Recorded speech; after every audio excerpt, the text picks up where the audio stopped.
မိသားစုအကျိုးစီးပွားချင်းချိတ်ဆက်မှုကြောင့်ပေကျင်းမျိုးရဲ့ထိတ်တန့်အထက်တန်းလွှာအတိုင်းဝိုင်းကလူမှုရေးရာမင်းသမီးလေးရဘူးနဲ့ကျွန်တော်လက်ထပ်ခဲ့ရတာပါဒါပေမဲ့ကျွန်တော်ဟာသူနဲ့သူ့ရဲ့ပထမဆုံးချစ်သူလိုကြားတဲ့ကအစားထိုးခံတယောက်ပဲဆိုတာယာနှုံးပြည့်တည်နေခဲ့ပါတယ်ခုဆိုရင်လည်းအဲ့ဒီပထမဆုံးချစ်သူကနိုင်ငံခြားကနေပြန်လာတော့မှာပါသူမတင်ကမဖြစ်ခင်ကျွန်တော်ဘက်ကစပြီးထွက်သွားပေးဖို့အချိန်တန်ပြီလို့တွေးမိခဲ့တယ်ကျွန်တော်ရဲ့ပိုင်ဆိုင်မှုမှန်သမျှဖြစ်တဲ့ရွှေချောင်းတွေနဲ့ငွေသားတွေကိုပ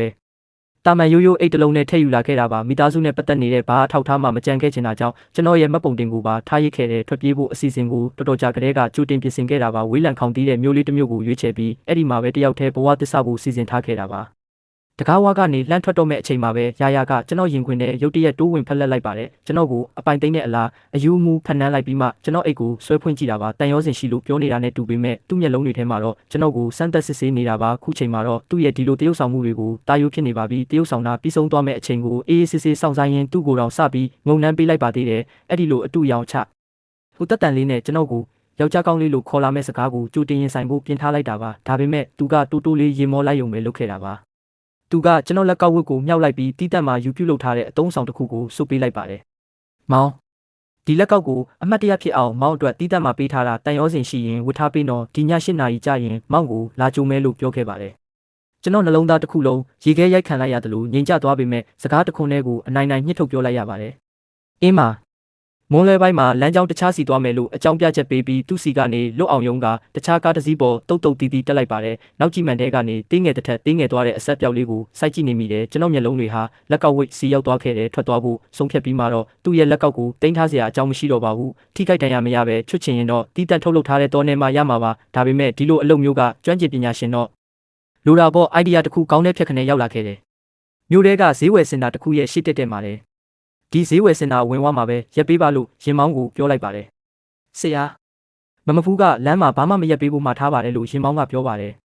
သူအဲ့ဒီလိုပြောမယ်ဆိုတာကြုံမျောလင့်ထားပြီးသားပါဒါကြောင့်တစ်ချက်ကလေးများမတွန့်ဆုတ်ပဲဖုန်းကိုထုတ်လိုက်တယ်ရာစီကရထားတဲ့အတန်ဖိုင်ဟောင်းတစ်ခုကိုရှာပြီးသူ့ကိုဖွင့်ပြလိုက်ပါတယ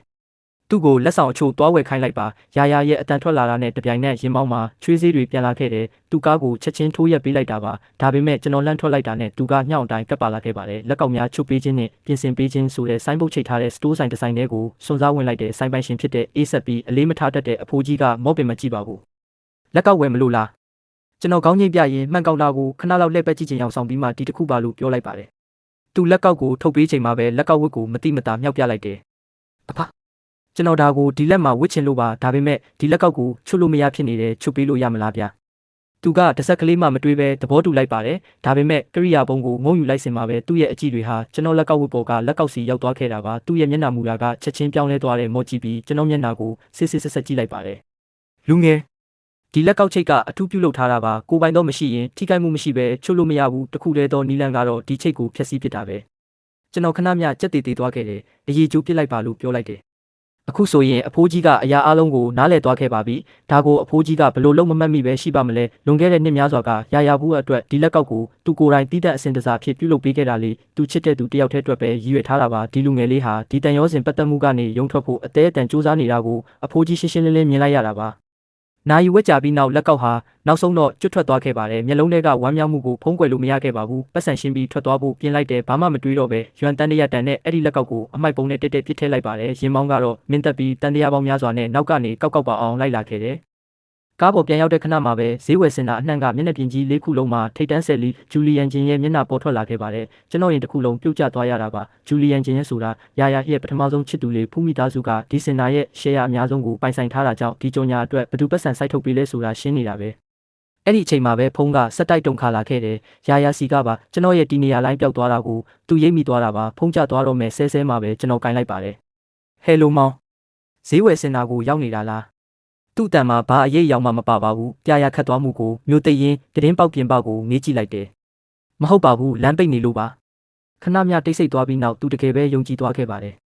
အိမ်ရောက်ရင်ဖုန်းဆက်လိုက်တော့လို့ပြောပါတယ်ကျွန်တော်တက်ပြင်းကြီးတစ်ချက်ချလိုက်မိတယ်ဖုန်းချပြီးတဲ့နောက်အိမ်ကလာတဲ့စာကိုနောက်ဆုံးတော့မြင်လိုက်ရပါတယ်ကိုနိုင်ငံထဲပြန်ရောက်နေပြီးအခုတလောခက်ဝေးမှာပဲနေပါပြန်မလာနဲ့အောင်တင်းပေါက်အပြင်ဘက်ကိုကြည့်လိုက်တော့လွန်သွားခဲ့ပါပြီကားကအိမ်ဝင်းထဲရောက်နေခဲ့ပြီလေအိမ်ဖော်မှုကကျွန်တော်ကိုမြင်တာနဲ့မျက်နှာပြတ်သွားခဲ့ပါတယ်သူကရေပုံးကိုပစ်ချပြီးအတွင်းထဲကိုအပြေးလွှားဝင်သွားခဲ့တဲ့အိတ်ကိုဆွဲပြီးကျွန်တော်ကားပေါ်ကဆင်းလိုက်တဲ့တကားဝါတော်မရောက်သေးခင်မှာပဲတာမွေးအင်ဂျီဝတ်ထားတဲ့အမျိုးသမီးတစ်ယောက်ဒေါသတကြီးထွက်လာခဲ့တယ်နင်းဘလို့တတိနဲ့ဒီကိုဘာအသိစိတ်မှမရှိပဲပြန်လာရဲတာလဲ ရင်ဘတ်ထဲမှာဆူဆူဝါးဝါနာကျင်သွားရပါတယ်ခံပြင်းစွာနဲ့ပဲကျွန်တော်လှုပ်ခနဲပြောလိုက်မိတယ်မေမေကျွန်တော်ကရှူမိသားစုရဲ့ရင်သွေးရင်းပါဒါပေမဲ့မေမေတို့ကမွေးစားသမီးဖြစ်တဲ့ကိုပဲအမြဲတမ်းမျက်နှာသာပေးခဲ့ကြတယ်လွန်ခဲ့တဲ့နှစ်ကကျွန်တော်ရဲ့လူလားမြောက်တဲ့ပွဲမှာကျွန်တော်မူးသွားခဲ့လို့လေကိုကတမင်တကာကျွန်တော်နာတိုးကပ်လာခဲ့တာပါကျွန်တော်ဆက်ဆုပ်စွာညှင်းဆန်ခဲ့ပြီးမဲ့မိဘတွေကကျွန်တော်စကားကိုဘယ်တော့မှမဆန်းစစ်ပဲအပြစ်တင်ခဲ့ကြတယ်ကျွန်တော်ဘက်ကပြောတာကိုတစ်ချိန်တစ်ခါမျှနားမထောင်ပေးခဲ့ကြဘူးအဲ့ဒီအချိန်ကစပြီးမိသားစုအတွက်အသုံးချစရာကိရိယာတစ်ခုထက်မပိုတော့ပါဘူးမိသားစုအကျိုးစီးပွားအတွက်ရာဘူးထံရောင်းစားခံခဲ့ရတာလေနင့်မမမှာအခုဆိုရင်ကြော်ကြားမှုရောစီးစိမ်ရောရှိနေပြီးအောင်မြင်တဲ့လုပ်ငန်းတစ်ခုလည်းရှိနေပြီးနင့်ကိုပြန်မလာနဲ့လို့ငါမပြောထားဘူးလားနင့်မျက်နှာကဘလောက်တောင်ထူနေရတာလဲလို့မေမေကပြောပါတယ်မေမေကစိတ်ကြောက်ကြရက်ဖြစ်ပြီးဒေါသထွက်နေတာကိုကြည်ရင်ဒဏ်ရာဒဏ်ချက်တွေနဲ့ကျွန်တော်ရဲ့နှလုံးသားကျွမ်းကျင်သမျှဟာနောက်ဆုံးတော့အေးဆက်ခဲကွဲသွားခဲ့ရပါပြီအဲ့ဒီနောက်အဖိုးရဲ့တည်တန်းစာကိုအိတ်ကက်ထဲကနေထုတ်လိုက်ပါတယ်အဖိုးကျွန်တော်အတွက်ခြံထားခဲ့တဲ့အရာအတွက်ပြန်လာတာပါမေမေကခဏမြကြက်တီသွားပြီးမှလောင်ပြုံးလိုက်ပါတယ်နင်ကမဖူးနဲ့လက်ထပ်ထားပြီးပြီလေဒါကိုဒီအမွေကိုလာယူဖို့မျက်နှာပြောင်တိုက်နေတော့မယ်လားသူနဲ့အငင်းပွားမနေတော့ပါဘူးကျွန်တော်အခုကားတစ်စီးနဲ့ငွေသား2သိန်းပဲလိုချင်တာပါသူမဝင်းမရဲဖြစ်သွားပြီးမျက်လုံးတွေဝေဝဲသွားကသူ့စိတ်ထဲကနေအဖိုးကြီးရဲ့90%ရှယ်ယာတွေနဲ့အိမ်ယာ10ခုထက်မကတဲ့ပိုင်ဆိုင်မှုတွေနဲ့နှိုင်းယှဉ်ရင်သူတောင်းတာကဘာမှမဟုတ်ပါဘူးလို့စဉ်းစားလိုက်ပါတယ်သူ့မျက်နှာပေးကချက်ချင်းနူးညံ့သွားတယ်ဒီမှာခဏဆောင်လူတယောက်ကိုတွားယူခိုင်းလိုက်မယ်ကားတော့နဲ့ငွေသားတွေနဲ့အတူပိုင်ဆိုင်မှုခွဲဝေရေးသဘောတူညီချက်စာချုပ်ကိုပါထုတ်ပေးလာပါတယ်ကြမ်းရှိတဲ့အမွေဆက်ခံခွင့်တွေကိုသဘောတူဆွတ်လွတ်ကြောင်းစီယုံမှုစူးစမ်းလာပါမျက်လုံးထဲမှာကောက်ကျစ်စင်လဲမှုတွေကိုဖုံးကွယ်ထားတဲ့အိမ်ဖုံမှုကတော့ဘေးနားမှာအေးဆက်စွာစောင့်ကြည့်နေခဲ့တယ်လွန်ခဲ့တဲ့နှစ်များစွာကအိမ်ဖုံမှုဟာအရေးကြီးတဲ့အချက်လက်တစ်ခုကိုထိန်းချုပ်ထားပြီးအထင်အမြင်လွဲမှားမှုကိုဖန်တီးခဲ့တာပါမိသားစုနဲ့ကျွန်တော်ရဲ့စစ်မှန်တဲ့တန်ရောစင်ကိုမိဘတွေဆက်လက်တန်တရားဝင်နေအောင်ပြုလုပ်ခဲ့တာပါအဲ့ဒါကြောင့်ပဲနှစ်ပေါင်းများစွာစွန့်ပစ်ခံထားရတာပါအာနာပိုင်နဲ့အဲ့ဒီတထေးမလေးနဲ့တောင်မင်္ဂလာဆောင်ခိုင်းခဲ့သေးတာမဟုတ်ပါလားလိုချင်တာရလို့ရှူမိသားစုတကားဝကနေလှမ်းထွက်လိုက်တာနဲ့စံကက်ကိုနှစ်ပိုင်းကျိုးပစ်လိုက်ပါတယ်ရာရဲ့လွဲမသွားတဲ့ဖုန်းခေါ်ဆိုမှုကို19ချိန်ကိုစောင်းခဲ့ကြည့်ရင်စိတ်သက်သာရမှုအလှိုင်းကောက်တွေလှိမ့်တက်လာခဲ့တယ်မရက်မနာပဲကားကိုဆက်မောင်းလာခဲ့လိုက်တယ်မျိုးလေးတစ်မျိုးမှာဘိုကင်တင်ထားတဲ့ AKHC ညလုံးပေါက်မောင်းနေခဲ့တာပါအဝေးကနေကြည့်ရင်ကြောက်တုံးအမှတ်သားနာမှာမတ်တက်ရက်နေတဲ့အမျိုးသမီးတစ်ယောက်ကိုတွေ့ရပါတယ်စောကရှူမလားခမညာကျွန်တော်ခေါင်းငိမ့်လိုက်ပါတယ်ဟုတ်ပါတယ်သူကတတိချင်းတောင်းတစ်ခုကိုနှွေးထွေးစွာကမ်းပေးလိုက်တယ်အဲ့ဒီနောက်ကားပေါ်တက်လာခဲ့ပါတယ်မင်္ဂလာပါကျမလီလီပါခဏမြမောင်းနေပြီးနောက်ပွင့်လန်းနေတဲ့နှင်းစီပန်းတွေဖုံးလွှမ်းနေတဲ့အိမ်တစ်ဆောက်ရှိမှကားရက်လိုက်ပါတယ်ရာသီပေါ်ငါးတွေရှိတဲ့ရေကန်ရေပန်းနဲ့ဝင်းချံပါတယ်သုံးထပ်အိမ်လေးပါလီလီကကျွန်တော်အိတ်တွေကိုဒုတိယထပ်ထိကူတယ်ပေးပြီးတကားဝမှာယဉ်ကျေးစွာပြောပါတယ်တခုလို့ရင်အချိန်မရွေးခေါ်လိုက်ပါဒီမှာပျော်ရွှင်စွာနေထိုင်နိုင်ပါစေလို့မျှော်လင့်ပါတယ်စင်ကြံလန်းအတိုင်းသူပျောက်ကွယ်သွားတာကိုကြည်ရင်ခီးဆောင်အိတ်ကိုအတွင်းထဲကိုဆွဲသွင်းလိုက်ပါတယ်တစ်ချိန်တည်းမှာပဲကျင်းမြို့စီမှာတော့ရှူမိသားစုရဲ့အိမ်တွင်းလေထုဟာအသက်ရှူကျက်စရာဖြစ်နေခဲ့ပါတယ်။ရာရောက်ရှိလာခဲ့ပြီးတစ်ချိန်ကကြီးကျယ်ခမ်းနားခဲ့တဲ့စံအိမ်ကြီးဟာခုတော့အထိတ်အလန့်လန့်ဖြစ်နေခဲ့ပြီးအလှဆင်ပစ္စည်းတွေနဲ့ပကံခွဲရောက်တွေဟာကျမ်းပြင်ပေါ်မှာပြန့်ကျဲနေခဲ့တဲ့မိဘတွေကတောင်းကြီးမတက်ရရင်စိတ်မတက်မတာဖြစ်နေကြပါတယ်။ရာကတော့မပြက်စီးပဲကျန်ရှိနေသေးတဲ့တခုတည်းသောဆိုဖာပေါ်မှာထိုင်နေခဲ့တဲ့အိမ်တစ်အိမ်လုံးတက်ပြင်းတော့မရှူရဲလောက်အောင်ပါပဲ။ဒါပေမဲ့ကျွန်တော်ကတော့ဒီမျိုးလေးကိုရောက်နေတာ2ရက်တောင်ရှိနေပါပြီဒီကအေဂျင့်မှုကစိုးရင်ပူပန်မှုတွေကိုကုစားပေးနေပေမဲ့ညဘက်ဆိုရင်တော့ဘေးနားမှာခေါင်းလွတ်နေတာကိုခံစားရပါတယ်အိတ်မပြောနိုင်ဖြစ်နေရတယ်မနေ့စောအာယုံတက်ချိန်မှာအနားယူပြီးနောက်ကင်မရာတစ်လေးနဲ့အပြင်ထွက်လာခဲ့ပါတယ်ဈေးရောင်းသူအမျိုးသမီးတစ်ယောက်ကလှမ်းခေါ်ပါတယ်အိုးလူငယ်လေးအပြင်ထွက်မလို့လားကျွန်တော်ခေါင်းငိမ့်လိုက်တယ်မုံနှစ်ထုတ်လောက်ပေးပါဦးဗျာသူကလက်ကိုဝေးရမ်းလိုက်ုံပါပဲနင်ဘာသာယူလိုက်ပါပတ်စံပေးစရာမလိုပါဘူးကျွန်တော်ခဏများတုံဆိုင်သွားပြီးဒီမျိုးကလူတွေဟာယုံနိုင်စရာမရှိအောင်သဘောကောင်းကြပါလားလို့တွေးလိုက်မိတယ်ဒါဆိုရင်တော့အာနာမနေတော့ပါဘူးကျေးဇူးတင်ပါတယ်ဗျာလို့ပြောလိုက်တယ်သူကကျွန်တော်ကိုပြုံးပြပြီးစပွဲပေါ်ကစာရွက်လက်မှတ်လေးကိုစောင်းခဲ့ကြည့်လိုက်ပါတယ်အိုးဟုတ်သားပဲလူငယ်လေးဒီညအဝါတာဘီလေးချင်းမှာမိဘုံပွဲတော်ရှိတယ်တွားကြည့်ချင်လားကျွန်တော်ဇဝေဇဝါနဲ့ပြန်ကြည့်လိုက်ပါတယ်မိဘုံပွဲတော်လားဗျသူကရှင်းပြပါတယ်ဒါကဒီကဒေသန္တရရိုးရာပွဲတော်လေးတချင်းဆိုကားကြတာတွေအများကြီးပဲတကယ်ကိုစီကားတာသူကလက်မှတ်တစ်ဆောင်ကိုကျွန်တော်လက်ထဲဖိသိပ်ထည့်ပေးလိုက်ပါတယ်။ကျေးဇူးတင်စကားပြောပြီးလက်မှတ်ကိုယူလိုက်တဲ့မိုးဦးတစ်ခုကိုဖြတ်တန်းသွားချိန်မှာပဲသူပြောခဲ့တဲ့ဝါတာဘီလေးအကြောင်းကိုမေ့သွားခဲ့ပါတယ်။အဲ့ဒီပွဲတော်ကျင်းပမဲ့နေရာကအဲ့ဒီနေရာမှန်းတော့မှတိလိုက်ရတာပါ။ဒါပေမဲ့ဒီနေ့မှာတော့မူရောစပါးပန်းတွေကိုတပ်ပုံရိုက်ဖို့တစ်ဖက်ကတောင်ကုန်းစီကိုသွားနေတာပါ။မင်းညကလီလီကကျွန်တော်တပ်ပုံရိုက်တာဝါသနာပါတာကြတော့အဲ့ဒီကမူရောစပါးပန်းတွေကရွှေရောင်နဲ့လိမ္မော်ရောင်တွေပေါင်းဆက်နေတာတကယ်ကိုလှတာလို့ပြောခဲ့တာလေ။တောင်ကုန်းကထင်ထားတာထက်ဝေးနေခဲ့ပါတယ်ထိတ်ကိုရောက်တော့အင်ဂျီတွေကိုလေတိုးသွားပြီးမော်ပန်းသမျှတွေချက်ချင်းလွင့်ပြောက်သွားခဲ့တဲ့တပ်ပုံရိုက်နေတော့အထက်မှာဖုံးလိုက်ရနေတာကိုတွေးလိုက်ရလို့အံ့ဩသွားခဲ့ရပါတယ်နောက်တစ်စက္ကန့်မှာပဲစာမြောက်များဝင်ရောက်လာခဲ့တဲ့ဖုံးကိုပိတ်ပစ်ချင်ပေမဲ့ယာနဲ့ဂျူလီယန်ဂျင်ရဲ့အမည်တွေကိုမြင်လိုက်ရပါတယ် ဘာမှမတွေးပဲ post တစ်ခုကိုနှိပ်ကြည့်လိုက်မိတယ်သူတို့ရဲ့အပြုံးတွေကထပ်တူနီးပါးတူညီနေခဲ့ပါတယ်ဒါဆိုကျွန်တော်ပိုင်ဆိုင်သမျှနဲ့ထွက်ပြေးလာခဲ့ပြီးတဲ့နောက်သူကတော့တခြားသူတစ်ယောက်နဲ့ဂယုမဆိုင်ပဲရေမောနေခဲ့တာပေါ့ဖုန်းကိုပိတ်လိုက်ပါတယ်မမြင်ရင်မနားမလည်ဖြစ်မနေတော့ပါဘူးအဲ့ဒီမိုးလွဲပိုင်းမှာပြန်ရောက်တော့လီလီကဟင်းချက်လို့ပြီးခါနီးပါပြီကူညီပေးဖို့လက်ဆေးလိုက်ပေမဲ့ဝင်းချန်တွေကချင်းသေးအကဝစ်စုံကိုမြင်လိုက်ရတယ်အိမ်နီးချင်းလီယိုကလီကိုကြည့်လိုက်ပါတယ်လီလီနင်ဒီညကမှမဟုတ်လားလီလီရဲ့မျက်နှာကချက်ချင်းหนีရဲသွားပြီးဟင်းခွက်တစ်ခုနဲ့ထွက်သွားခဲ့တယ်လီယိုကကျွန်တော်ဘက်လှည့်လာခဲ့တယ်ဒါနဲ့ရှူမင်းရောဒီညမီးပုံပွဲတော့ကိုသွားမှာလားကျွန်တော်ကောင်းငိမ့်လိုက်ပါတယ်ဒီမနက်ဈေးဆိုင်ကအတော်ကလက်မှတ်တစ်ဆောင်ပေးလိုက်လို့ပါဒါဆိုအတော်ပဲနောက်မှအတူတူသွားကြတာပေါ့ဒီည9နာရီနော်ည9နာရီမှာဖလီယိုကိုလမ်းဘေးတက်တိုင်အောက်မှာစောင့်နေခဲ့ပါတယ်သူကဆိုင်ကယ်နဲ့လာကြိုပေမဲ့ရောက်တာနဲ့တပြိုင်နက်လူတစ်ယောက်ကကူညီဖို့လှမ်းခေါ်လိုက်ပါတယ်အလင်းလိုနေတာကြောင့်ကြည့်ဖို့အကောင်းဆုံးနေရာကိုရှာပေးရင်းဒီမှာပဲထိုင်နေတော့ငါသွားရတော့မယ်လို့ပြောပါတယ်အနားကလူတစ်ယောက်ကနှွေးထွေးစွာနှုတ်ဆက်ပါတယ်မင်းကကျင်းမျိုးကမဟုတ်လားချောလိုက်တာရင်ဘတ်ထဲတင်းကျပ်သွားရပါတယ်တုံဆိုင်သွားပြီးမှခေါင်းငိမ့်လိုက်တယ်သူ့ရဲ့နောက်ထပ်စကားတွေကကျွန်တော်သွေးတွေကိုခဲသွားစေခဲ့ပါတယ်တကယ်တော့အခုတင်မဲ့လမ်းမှာကျင်းမျိုးကလာတဲ့လူအချို့နဲ့ဆုံခဲ့တာအားလုံးကတက်တက်ရက်ရက်ဝစ်ဆင်ထားကြတာအထူးသဖြင့်သူတို့ကိုဥဆောင်လာတဲ့အမျိုးသမီးငယ်လေးပေါ့ငါပြောပြမယ်အဲ့ဒီလောက်လှတဲ့မိန်းမမျိုးတစ်ခါမှမမြင်ဘူး TV Star နဲ့တောင်တူသေးတယ်ဟိုမှာမတ်တက်ရက်နေတာလေသူညွန်ပြနေတာကိုကျွန်တော်လိုက်ကြည့်လိုက်ပါတယ်မိဘအလင်းရောင်ထဲမှာကျွန်တော်မျက်စိတွေချက်ချင်းကျဉ်းမြောင်းသွားခဲ့ရပါတယ်အဲ့ဒီအမျိုးသမီးကကျွန်တော်လုံးသားကိုပြင်းထန်စွာတုံးလို့သွားစေခဲ့တာပါခေါင်းကိုချက်ချင်းငုံလိုက်ပေမဲ့လီယိုရဲ့ပစ္စည်းတွေကိုကင်ထားလို့မှုရုတ်တရက်ထွက်သွားလို့မရပါဘူးစိုးရင်တကြီးနဲ့လူအုပ်ထဲမှာလီယိုကိုရှာလိုက်ပေမဲ့လူအုပ်ကထူထက်လွန်းလာကြောင်းဘာအရေးရောင်မှမတွေ့ရပါဘူးမိဘကပုံမိုတောက်ပစွာလောင်ကျွမ်းလာပြီးလူအုပ်ကြီးကလက်ချင်းချိတ်ကာကြဖို့ရှေ့ကိုတိုးလာကြပါတယ်သူတို့ကကျွန်တော်ရှေ့ကမြင်ကွင်းကိုလုံးဝပိတ်စည်းလိုက်မှပဲခေါင်းကိုရဲရဲဝံ့ဝံ့မောကြည့်လိုက်ရပါတယ်လှုပ်ရှားနေတဲ့လူအုပ်ကြားကနေသူဟာမတ်တက်ရက်နေတော့မှပဲကျွန်တော်တော့သွားပြီးနှလုံးသားတစ်ခုလုံးပြုတ်ကျသွားရပါတယ်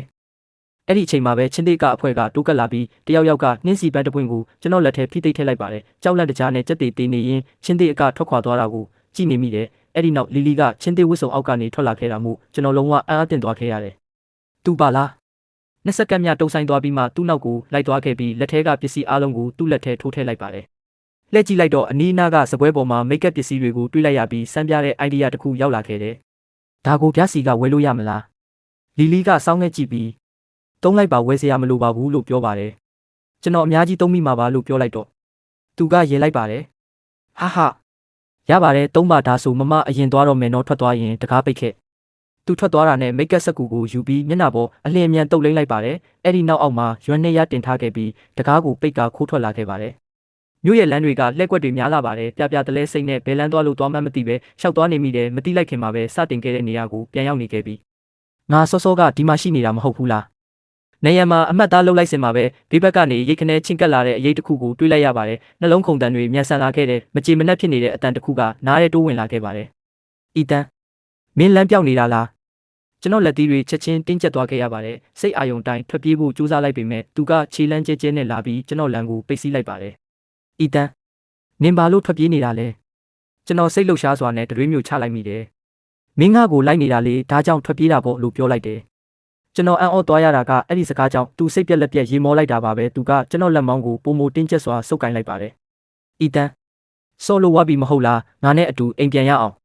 ကျွန်တော်တကိုယ်လုံးတောင့်တင်းသွားပြီးခေါင်းမာစွာနဲ့ပဲညှင်းဆန်လိုက်တယ်မင်းလူမားနေပြီးငါမင်းကိုမသိဘူးရာရာကကျွန်တော်ဘာကိုဆွဲညစ်လိုက်တာကြောင့်မိတ်ကပ်အချို့ချက်ချင်းပြတ်ထွက်သွားခဲ့ပါတယ်မောင်ဝင်းမခံကျင်သေးဘူးလားအပြစ်ရှိနေတာပဲသူ့မျက်လုံးတွေကိုမကြည့်ရဲခဲ့ပါဘူးရာရာကကျွန်တော်လက်ကိုဆွဲပြီးခေါ်ဆောင်သွားခဲ့ပါတယ်နင်ဘယ်မှာတဲနေတာလဲအထက်ကမ်းပါလန်းကအဲ့ကေဟာမှာပါအဲ့ကေဟာကိုရောက်သွားကြပါတယ်ရွှေဝါရောင်နှွေထွေးတဲ့ခွေးကြီးတစ်ကောင်ကသူ့ကိုယူသွတ်စွာဟောင်းနေခဲ့ပေမဲ့သူကလုံးဝဂယုမဆိုင်ပဲကျွန်တော်ကိုအခန်းရဲ့ရေချိုးခန်းထဲအထိဆွဲသွင်းသွားခဲ့တဲ့မျက်နှာပေါ်ကမိတ်ကပ်တွေကပြောင်းအောင်ဆေးကြောလို့မရတာကြောင့်သူ့မျက်နှာပေါ်မှာစိတ်ပြတ်မှုတွေဖုံးလွှမ်းသွားခဲ့ပါတယ်ငါတခုခုသွားယူလိုက်ဦးမယ်ဒီမှာစောင့်နေကျွန်တော်ကောင်းငိမ့်တာကိုမြင်မှပဲသူ့လက်ထွက်သွားခဲ့ပါတယ်သူ့ရဲ့ခြေတံတွေပျောက်ကွယ်သွားတာကိုငြိမ်ငြိမ်လေးနားထောင်နေခဲ့တယ်ဒါဟာထွက်ပြေးဖို့အကောင်းဆုံးအခွင့်အရေးပါပဲဒါပေမဲ့တကားကိုဆွဲဖွင့်လိုက်တာနဲ့ဆရာကအပြင်မှာမတ်တက်ရက်နေခဲ့တာပါသူကငြိမ်သက်စွာနဲ့အနာတူကပ်လာခဲ့ပါတယ်အီတန်နင်ဘယ်သွားမလို့လဲဘယ်မှမဟုတ်ပါဘူးတလန်းချင်းစီနဲ့ရာကကျွန်တော်ကိုကရင်ပေါ်ထိုင်ကျသွားအောင်တွန်းပို့လိုက်ပါတယ်ဘာစကားမှမပြောဘဲလှည့်ထွက်သွားပြီးတကားကိုညင်သာစွာပိတ်လိုက်ပါတယ်တော့မခက်ခဲ့ပါဘူးကျွန်တော်ထွက်သွားချင်နေတာကိုသူသိနေတာပါသူတကားနားမှာခဏမျှငြိမ်သက်စွာမတ်တက်ရက်နေခဲ့ပါတယ်မျက်နှာပေါ်မှာဆုံးရှုံးမှုအရေးအယောင်တွေပြည့်ပါပဲအီတန်နင်းနဲ့ပတ်သက်ရင်ငါဘာလုပ်ရမလဲသူကမိတ်ကပ်ဖြက်ဆေးကိုယူလာပေးခဲ့ပါတယ်ဆေးကြောပြီးတဲ့နောက်တနေ့တာဤရှုပ်ထွေးမှုတွေကြောင့်မောပန်းနေတာကြောင့်ကတင်ပေါ်လဲကျသွားပြီးမတိလိုက်ပဲအိပ်ပျော်သွားခဲ့ပါတယ် ရာရာကအိပ်ပျော်နေတဲ့ကျွန်တော်မျက်နှာကိုကြည့်ရင်တူတူလေးရေရွတ်လိုက်ပါတယ်။အီတန်နေ့နှလုံးသားကကြောက်တုံးနဲ့လှုပ်ထားတာလား။အထက်မှာတော့ပန်ကာကလက်ပတ်နေရင်အတန်မြည်နေပေမဲ့အပူဒဏ်ကနေဘာသက်သာရမှမရခဲ့ပါဘူး။မကြမီမှာပဲကဖျားမှာချွေးစေးတွေထွက်လာခဲ့တယ်။ရာရာကခလိုအီစီစာပို့လိုက်ပါတယ်။အဲကွန်းလာတက်ပေးဖို့လူလွတ်လိုက်ပါ။ခလိုအီကစာရတာနဲ့တပြိုင်နက်လူတွေကိုချက်ချင်းလွတ်လိုက်ပါတယ်။တန်မာတဲ့အမျိုးသားချို့ကတိတ်ဆိတ်စွာပဲဆက်ကိုတက်ဆင်ပေးသွားခဲ့တယ်။ကျွန်တော်နှစ်ချိုက်ချိုက်အိပ်ပျော်သွားတာကိုမြင်မှပဲရာရာကစိတ်အေးသွားခဲ့ရတာပါ။သူကတော့တစ်ဆက်ကလေးမှအိတ်ချင်စိတ်မရှိခဲ့ပါဘူး။ဒါကြောင့်အခန်းထဲကပစ္စည်းအလုံးကိုစစ်ဆေးကြည့်ရင်တခါမှမမြင်ဘူးတဲ့ကင်မရာတစ်လုံးကိုရှာတွေ့သွားခဲ့တယ်။အီတန်မှာဓာတ်ပုံရိုက်တဲ့ဝါသနာရှိမှန်းငါမသိခဲ့ဘူး။သူ့အကြောင်းအရာအလုံးကိုငါသိထားပြီးပြီလို့ထင်ခဲ့တာ။အခုတော့သူ့ကိုငါလုံးဝမနားလဲတော့တယ်လို့ပဲ။သူဘာလို့ချင်းလဲငါမသိဘူး။ဘာလို့အမြဲတမ်းထွက်ပြေးဖို့ကြိုးစားနေတာလဲဆိုတာလည်းမသိဘူး။ငါအပေါ်သူဘလို့တကယ်ခံစားရလဲဆိုတာလည်းမသိဘူး။သူငါ့ကိုကြိုက်တယ်လို့တခါတရံပြောရင်တောင်သူ့မျက်လုံးထဲမှာအမြဲတမ်းတခြားအရာတစ်ခုရှိနေတတ်တယ်။နောက်နေ့မနက်မှာပြတင်းပေါက်အပြင်ဘက်ကိုငေးကြည့်နေမိပြီးတကားပွင့်တန်ကြားမှပဲမျက်လုံးတွေကအဲ့ဒီစီရောက်သွားခဲ့ပါတယ်။အီတန်နိုးပြီလားကျွန်တော်ဘက်ကတုတ်ပြန်ဖို့ဘာရည်ရွယ်ချက်မှမရှိခဲ့ပါဘူးသူစီကနေလွတ်မြောက်ဖို့အဝေးကြီးကိုထွက်ပြေးလာခဲ့ပြီးဒီလိုခေါင်းတဲ့နေရာမှာပုံအောင်နေခဲ့တာပါဒါပေမဲ့သူကတော့ကျွန်တော်နောက်ကိုလိုက်လာခဲ့တော့မှပဲသူကဝါမျိုးလိုစိတ်ပြင်းထန်ပြီးအပိုင်စီးခြင်းစိတ်ရှိတယ်ဆိုတဲ့သတင်းတွေထွက်နေတာမဆန်းပါဘူးကျွန်တော်ပြန်မဖြေတာကိုမြင်တော့သူကတိုးတိုးလေးပြောပါတယ်နောက်တစ်ခါပြန်စပြီးပေါ့ငါ့ကိုဒီလိုမျိုးလစ်လူရှုနေတာလေသူစိတ်အတိုင်းအပြောင်းကိုခန်းစားမိလိုက်တာကြောင့်ခဏမြတုံဆိုင်သွားပြီးမှမဝမရဲနဲ့သူ့အနာတို့ကဖတ်လိုက်ပါတယ်ရာရာကဖြောရလွယ်ပါတယ်ဒါကိုမြင်တော့သူ့မျက်နှာကချက်ချင်းတောက်ပသွားခဲ့တာပါဒီမှာရောက်နေတာ3ရက်ရှိနေပြီဖြစ်ပေမဲ့မြို့ထဲကစားတောက်ဆိုင်မှာတခါမှမစားရသေးပါဘူး။ရာရာကစားလို့ပြီးသွားချိန်မှာကျွန်တော်ဟင်းတွေကိုစုပ်ပြက်နေအောင်စားနေတာကိုစောင့်ကြည့်နေခဲ့တယ်။စားပြီးရင်ရာရာကအိမ်ပြန်ဖို့အကြောင်းအရာကိုစတင်ပြောဆိုလာလိမ့်မယ်လို့ထင်ထားခဲ့တာပါ။ဒါကြောင့်သူအမိုက်သွားပြစ်နေချိန်မှာကတင်ပုံမှာပြန်လဲလိုက်ပြီးကျွန်တော်ရဲ့တနာစရာပုံစံကိုမြင်ရင်ကျွန်တော်ကိုလှုပ်ပေးကောင်းလှုပ်ပေးလိမ့်မယ်လို့အပြစ်ကင်းစွာမျှော်လင့်နေမိတယ်။ရာရာကခလိုအီစီစာပို့လိုက်ပါတယ်။အနီးနားကလှုပ်ရှားမှုတွေပါတဲ့လမ်းညွန်ကိုပို့ပေးပါ။ကျွန်တော်စိတ်မပါပဲဖြစ်နေမှာကိုစိုးရိမ်တာကြောင့်ကျွန်တော်သဘောထားကိုမေးဖို့စာရွက်ပေါ်မှာတော့ပုံနှိပ်ထုတ်ထားခဲ့ပါသေးတယ်။သူဝင်လာပြီးကတင်တောက်မှာကွေးနေတဲ့ကျွန်တော်ကိုတွေ့လိုက်ရတယ်သူတူးကပ်လာပြီးကျွန်တော်စံပင်တွေကိုပုတ်တက်ပေးပါတယ်။အီတန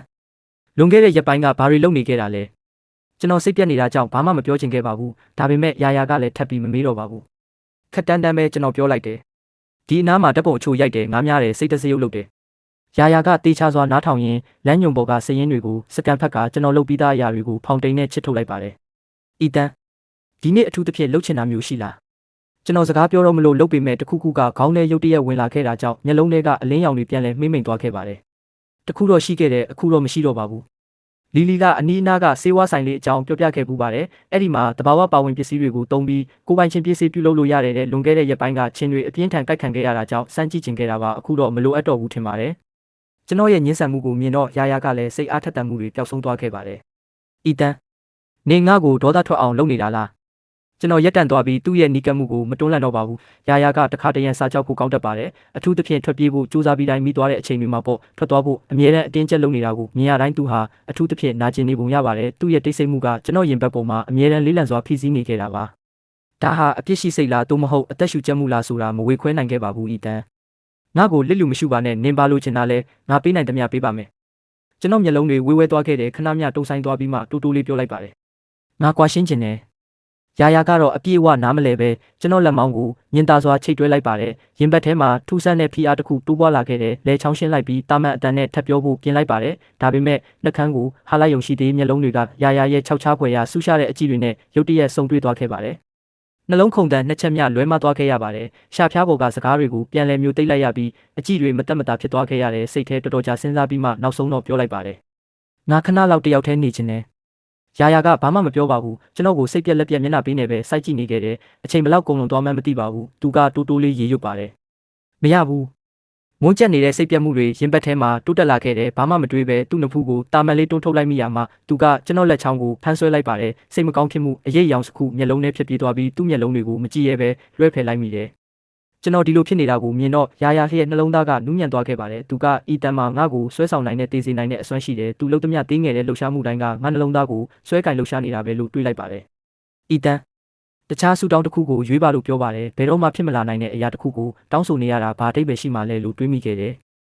ရာရာကကျွန်တော်ကိုစစ်စစ်ဆက်ဆက်ကြည့်ပြီးခဏမျှစဉ်းစားပြီးမှပြတ်သားစွာပြောပါတယ်အရန်လုံလုံကဲကဲမဟုတ်ရင်တော့ရပါတယ်ဒီတစ်ချိန်တော့နင်ပါတောင်းဆိုငါသဘောတူမယ်ကျွန်တော်သူ့ကိုစိုက်ကြည့်ရင်တပြင်းချကမေးလိုက်ပါတယ်ငါဒီမှာဘယ်နှစ်ရက်ထပ်နေလို့ရမလဲ2ရက် လို့သူစပြောပေမဲ့နှစ်ရက်ဆိုရင်အီတန်ပျော်ရွှင်ရမှာမဟုတ်ဘူးတပတ်ဆိုရင်ရပါပြီလို့စဉ်းစားလိုက်ပါတယ်ဒါကြောင့်အစားထွက်အောင်ပြောလိုက်တယ်တပတ်ပေါ်ဒီထက်ပိုကြရင်အီတန်ကပိုကြီးတဲ့စိတ်ကူးတွေရလာလိမ့်မယ်ဒီနေရာကိုသဘောကျသွားပြီးသူနဲ့အတူပြန်မလိုက်ပဲညှင်းဆန်မှာကိုစိုးရိမ်နေတာပါဒါကိုကြားတော့ကျွန်တော်မျက်လုံးတွေပြူးကျသွားခဲ့ရပါတယ်တပတ်လားအဲ့ဒါပဲလားတပတ်ဆိုတာဘာမှလုပ်လို့မရတဲ့အချိန်လေးခဏလေးရာကဒီလောက်တောင်အလင်းလိုဖို့လိုလို့လားသူ့ရဲ့ပထမဆုံးချစ်သူကစောင့်နေလို့ဖြစ်ရမယ်သူ့ရဲ့အလုရှုပ်နေတဲ့ဘဝတွေကနေကျွန်တော်လူတင်းငယ်တဲ့သူကိုလိုက်ရှာနေရတာမဆန်းပါဘူးကျွန်တော်အကဲပို့မိတာပါရာကဒါတွေအားလုံးကိုတတိမမူမိအောင်လုပ်နေတာပါတော်တော်ကြာတိတ်ဆိတ်သွားပြီးနောက်ဆုံးတော့စကားပြောလိုက်ပါတယ်ဒါဆိုရင်နောက်ရက်အနေငယ်မှာငါနာကိုတိတ်မကပ်ပါနဲ့ငါဘာလို့လုံးမနှောက်ရှက်ပါနဲ့ရာကငါယောက်ျားကငါရှိမှရှိနေပြီးငါကသူ့အနာတောင်တိုးလို့မရဘူးလားမရပါဘူးင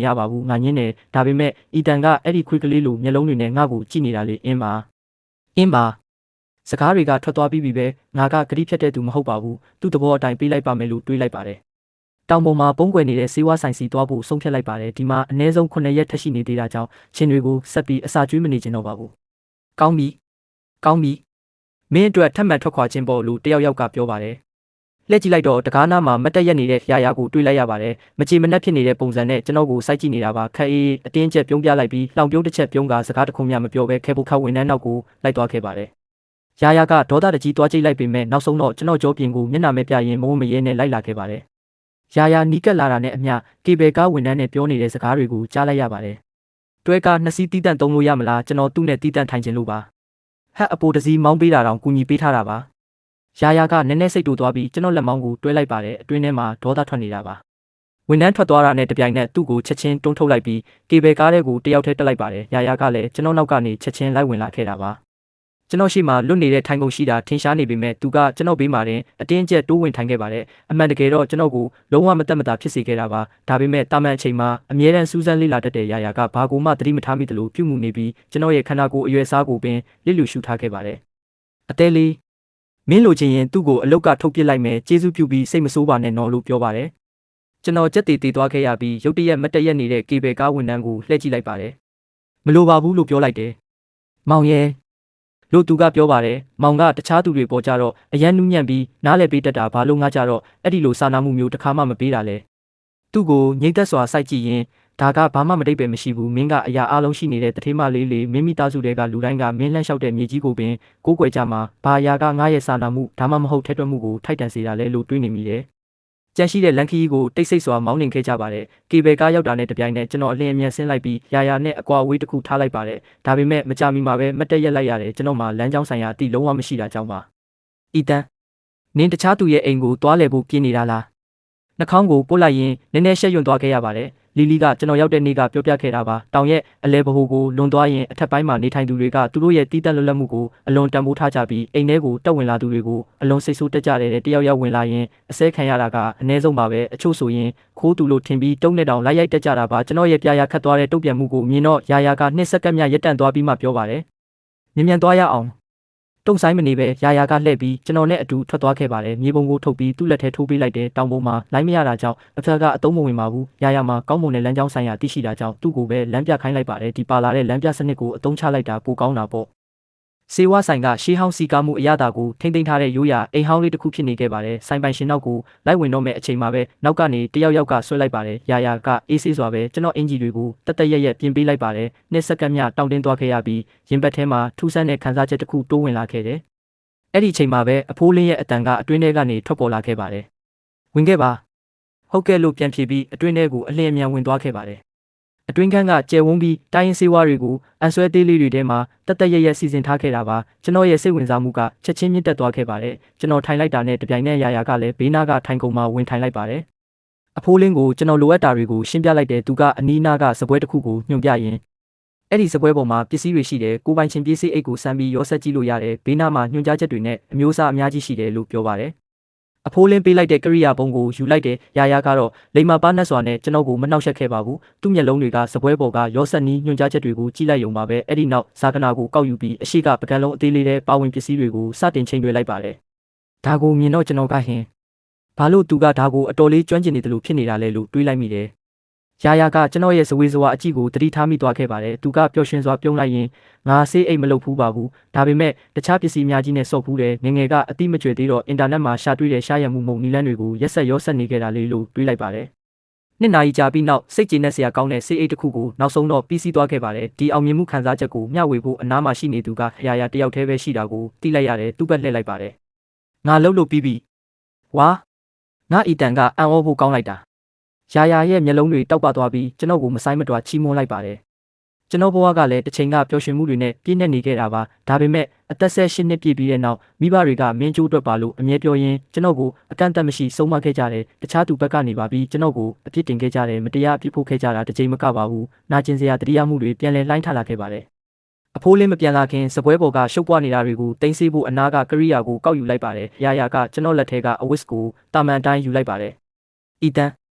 ငါလှုပ်လိုက်မယ်ဟိုဘက်မှာသွားထိုင်နေကျွန်တော်အမိုက်ပုံလိုရှုပ်ပွားနေတဲ့ကျွန်တော်ဘက်ကစပွဲနဲ့တစ်ဆက်ကလေးမှမထိရသေးတယ်လို့ပြောင်းစင်နေတဲ့ရာဘက်ကစပွဲကိုကြည်ရင်ကြက်တေတင်နေမိတယ်ရုတ်တရက်တစ်သားချမ်းပြင်ပေါ်ကခြေတံတွေထွက်ပေါ်လာခဲ့ပါတယ်စိတ်အာယုံတိုင်းတူတူလေးပြောလိုက်တယ်မြင်လှုပ်လိုက်ရာကတောက်ပတဲ့အပြုံးနဲ့အတူအနာတို့ကပ်လာခဲ့ပြီးသူ့မျက်နှာကကျွန်တော်မျက်နှာနဲ့ထိလူနီးပါးဖြစ်သွားခဲ့ပါတယ်ဒါဆိုအရင်နမ်းလိုက်ကျွန်တော်မလှုပ်ရှားခဲ့ပါဘူးမနှမ်းရင်စိတ်အားထက်သန်မှုမရှိဘူးစိတ်အားထက်သန်မှုမရှိရင်စပွဲလဲတုံမပေးဘူးအဲ့ဒါနဲ့ပဲသူကနောက်ပြောင်စွာတုပ်လိုက်ပြီးလက်ကိုကျွန်တော်လက်ကောက်ဝတ်ပေါ်တာမန်လေးတင်ထားလိုက်ပါတယ်အဖိုးလင်းစက္ကန့်ပိုင်းအတွင်းပြန်ရောက်လာတော့မှမို့အနာတိုးပြီးသူ့ပါးကိုခက်မြက်မြက်လေးနမ်းလိုက်ပါတယ်ရာကချက်ချင်းကျဉ်းနှက်သွားတဲ့ပုံစံဖြစ်သွားပြီးစပွဲကိုဆက်တုပ်ဖို့လှည့်သွားခဲ့တယ်အဖိုးလင်းကအလိုက်တိတက်တဲ့လူတစ်ယောက်ပါကျွန်တော်တို့စိတ်အိတ်တွေကိုထုတ်ပိုးပြီးတဲ့နောက်အေးမြတဲ့စီချိုးနဲ့အတူဘာဇန်စီကိုပါထည့်ပေးလိုက်ပါတယ်ကျေးဇူးတင်ပါတယ်ဗျာလို့ယဉ်ကျေးစွာပြောပြီးအရာအလုံးကိုထုတ်ပိုးလိုက်ပါတယ်အဖိုးလင်းမှာတားတယောက်လည်းရှိပါတယ်ကျွန်တော်တို့နှစ်ယောက်သူနဲ့အတူထမင်းစားဖို့ထိုင်လိုက်စင်မှာပဲသူသားကအပြင်ကနေဝင်လာခဲ့တာပါအသက်15နှစ်သို့မဟုတ်16နှစ်လောက်ရှိပုံရပြီးကောက်ရိုးမိုးကအင်ဂျီကိုဝတ်ဆင်ထားပါတယ်အဖိုးကြီးကြည့်လိုက်ဦးမင်းပါရီသူကစကားစကိုအလဲမှာတက်လိုက်ပြီးအခန်းထဲမှာထိုင်နေတဲ့အပြင်လူနှစ်ယောက်ကိုမျက်လုံးနဲ့တွေ့သွားခဲ့တာပါ2စက္ကန့်မြတောင်းတင်းသွားပြီးမှအလင်းအမြန်လှည့်ပြီးအပြင်ကိုပြန်ထွက်သွားခဲ့ပါတယ်ပြန်ဝင်လာတဲ့အခါမှာတော့သူကယဉ်ကျေးစွာဝင်လာပြီးအဖိုးလင်းဘေးမှာတောင်းကြီးထိုင်လိုက်တာကြောင့်လုံးဝတခြားသူတစ်ယောက်ဖြစ်သွားခဲ့ပါတယ်ရာကကောင်လေးနဲ့ကျွန်တော်အကြားကိုစောင်းငဲကြည့်လိုက်ပါတယ်ငါအီတန်လိုပဲနင်တို့နှစ်ယောက်လုံးကမျက်နှာကိုအဲ့ဒီလိုပြောင်းလဲလို့ရတာပဲဒါပေမဲ့ကိစ္စမရှိပါဘူးငါအီတန်ကဘာပဲဖြစ်ဖြစ်ချောနေတာပဲကျွန်တော်တို့၄ယောက်လုံးတိတ်ဆိတ်စွာစားတောက်ခဲ့ကြပြီးထမင်းစားချိန်ကတိတ်ဆိတ်စွာနဲ့ပဲကုန်လုံးသွားခဲ့ပါတယ်ဧည့်သည်တယောက်ဖြစ်ပေမဲ့ဒီထမင်းဝိုင်းမှာပါဝင်ဖို့မိမိကိုယ်ဖိတ်ခေါ်ခဲ့တာကြောင့်ဘာမှမလုပ်ပဲဒီအတိုင်းထိုင်မနေသင့်ဘူးလို့တွေးလိုက်ပါတယ်ရာက2စက္ကန့်မြရက်တန့်သွားပြီးမှကျွန်တော်လက်ထဲကပကံကိုပြတ်သားစွာယူလိုက်ပါတယ်ငါလှုပ်လိုက်မယ်အိမ်လုတ်တွေကိုလက်ဖျားနဲ့တောင်မထိဘူးတဲ့အလိုလိုက်ထားရတဲ့ဒီတထေးမလေးကပကံဆေးနေတာကိုကြည်ရင်ကျွန်တော်မင်သက်စွာစိုက်ကြည့်နေမိတယ်ကျွန်တော်ရဲ့ခံစားလွယ်တဲ့တဘာဝနဲ့အတူစိတ်ကူးတစ်ခုခေါင်းထဲချက်ချင်းရောက်လာခဲ့ပါတယ်ရာကအစားထိုးခံတယောက်ကိုတောင်ဒီလိုဆက်ဆံရင်သူ့ရဲ့စစ်မှန်တဲ့ပထမဆုံးချစ်သူအတွက်ဆိုဘလောက်အထိသွားမလဲသူ့ရဲ့ဂုဏ်သိက္ခာအားလုံးကိုဆွတ်လွတ်ပြီးသူ့ခြေတော်အောက်မှာဝတ်တွားလိုက်မလားထောင်းကတမျက်စီးကိုကောက်ယူပြီးကျမ်းပြင်ကိုစတင်လဲကျင်းလိုက်ပါတယ်ရာကပကံတွေကိုစေးကြောရင်သူ့မျက်လုံးတွေကကျွန်တော်ဘက်ကိုခဏရောက်လာခဲ့တာပါလက်ထဲကရေတွေကိုခါလိုက်ပြီးအနာတိုးလာကကျွန်တော်လက်တွေကိုအထက်အောက်စစ်ဆေးကြည့်လိုက်ပါတယ်ဒဏ်ရာဒဏ်ချက်မရှိတာကိုမြင်မှပဲနောက်ဆုံးတော့စိတ်အေးသွားခဲ့ရတယ်ကျွန်တော်သူ့ကိုဇဝေဇဝါနဲ့စိုက်ကြည့်နေမိပြီးသူ့ရဲ့ရုတ်တရက်အုပ်အော်တောင်းတင်းဖြစ်မှုကိုနားမလည်နိုင်ခဲ့ပါဘူးကျမ်းပြင်လဲတာကိုတခါမှမလုပ်ဘူးတာလည်းမဟုတ်ပါဘူးသူပကံဆေးတဲ့စီပြန်သွားတာကိုကြည်ရင်တူတူလေးတက်ပြင်းချလိုက်ပြီးဆက်လက်လဲကျင်းနေခဲ့ပါတယ်ဒါပေမဲ့အနှဲငယ်လှည့်ပြီးတဲ့နောက်အရေးကြီးတဲ့အရာတစ်ခုခေါင်းထဲရုတ်တရက်ရောက်လာခဲ့တယ်ရာစီကအခုနှွေးထွေးမှုအားလုံးဟာကျွန်တော်အတွက်ထောင်ချောက်ဆင်နေတာပါအရင်ကနူးညံ့မှုတွေဟာကျွန်တော်ရဲ့တတိရှိမှုကိုလျှော့ချဖို့တရုပ်ဆောင်ထားတာပါသူ့ရဲ့အစီအစဉ်ကအလုပ်ဖြစ်နေပုံရပါတယ်အခုချိန်မှာတော့စိတ်ထဲအနက်ရှိုင်းဆုံးနေရာမှာသူ့အပေါ်မိခိုနေမိနေပြီတွေးတောရင်းနဲ့မျက်ခုံးတွေကမတိလိုက်ပဲတုံကွေးသွားခဲ့တာကြောင့်တယောက်ယောက်အနာတိုးလာတာကိုတော့မတတိထားမိလိုက်ပါဘူးနှွေးထွေးတဲ့အသက်ရှူတန်းကနရွက်ဘေးကနေဖြတ်တန်းသွားခဲ့ပါတယ်အီတန်ကျွန်တော်လက်ဖြတ်သွားခဲ့ရပြီးလှည့်ကြည့်လိုက်တော့ကျွန်တော်ကိုဖတ်ဖို့လှုပ်ရှားနေတဲ့ရာကိုတွေးလိုက်ရပါတယ်အလင်းအမြန်လှည့်ပြီးဝင်းချန်ရဲ့တခြားတစ်ဖက်စီကိုခြေလမ်းကျဲနဲ့ရှောက်သွားခဲ့လိုက်တဲ့ဝင်းချန်ထဲမှာတခြားသူတွေရှိနေတာမို့ရာကအများကြီးရဲဝံ့ဝံ့လုံးမိမဟုတ်ပါဘူးရာရဲ့မျက်နှာကချက်ချင်းစိတ်ပြက်စရာခါသီးတဲ့ပုံစံဖြစ်သွားခဲ့ပါတယ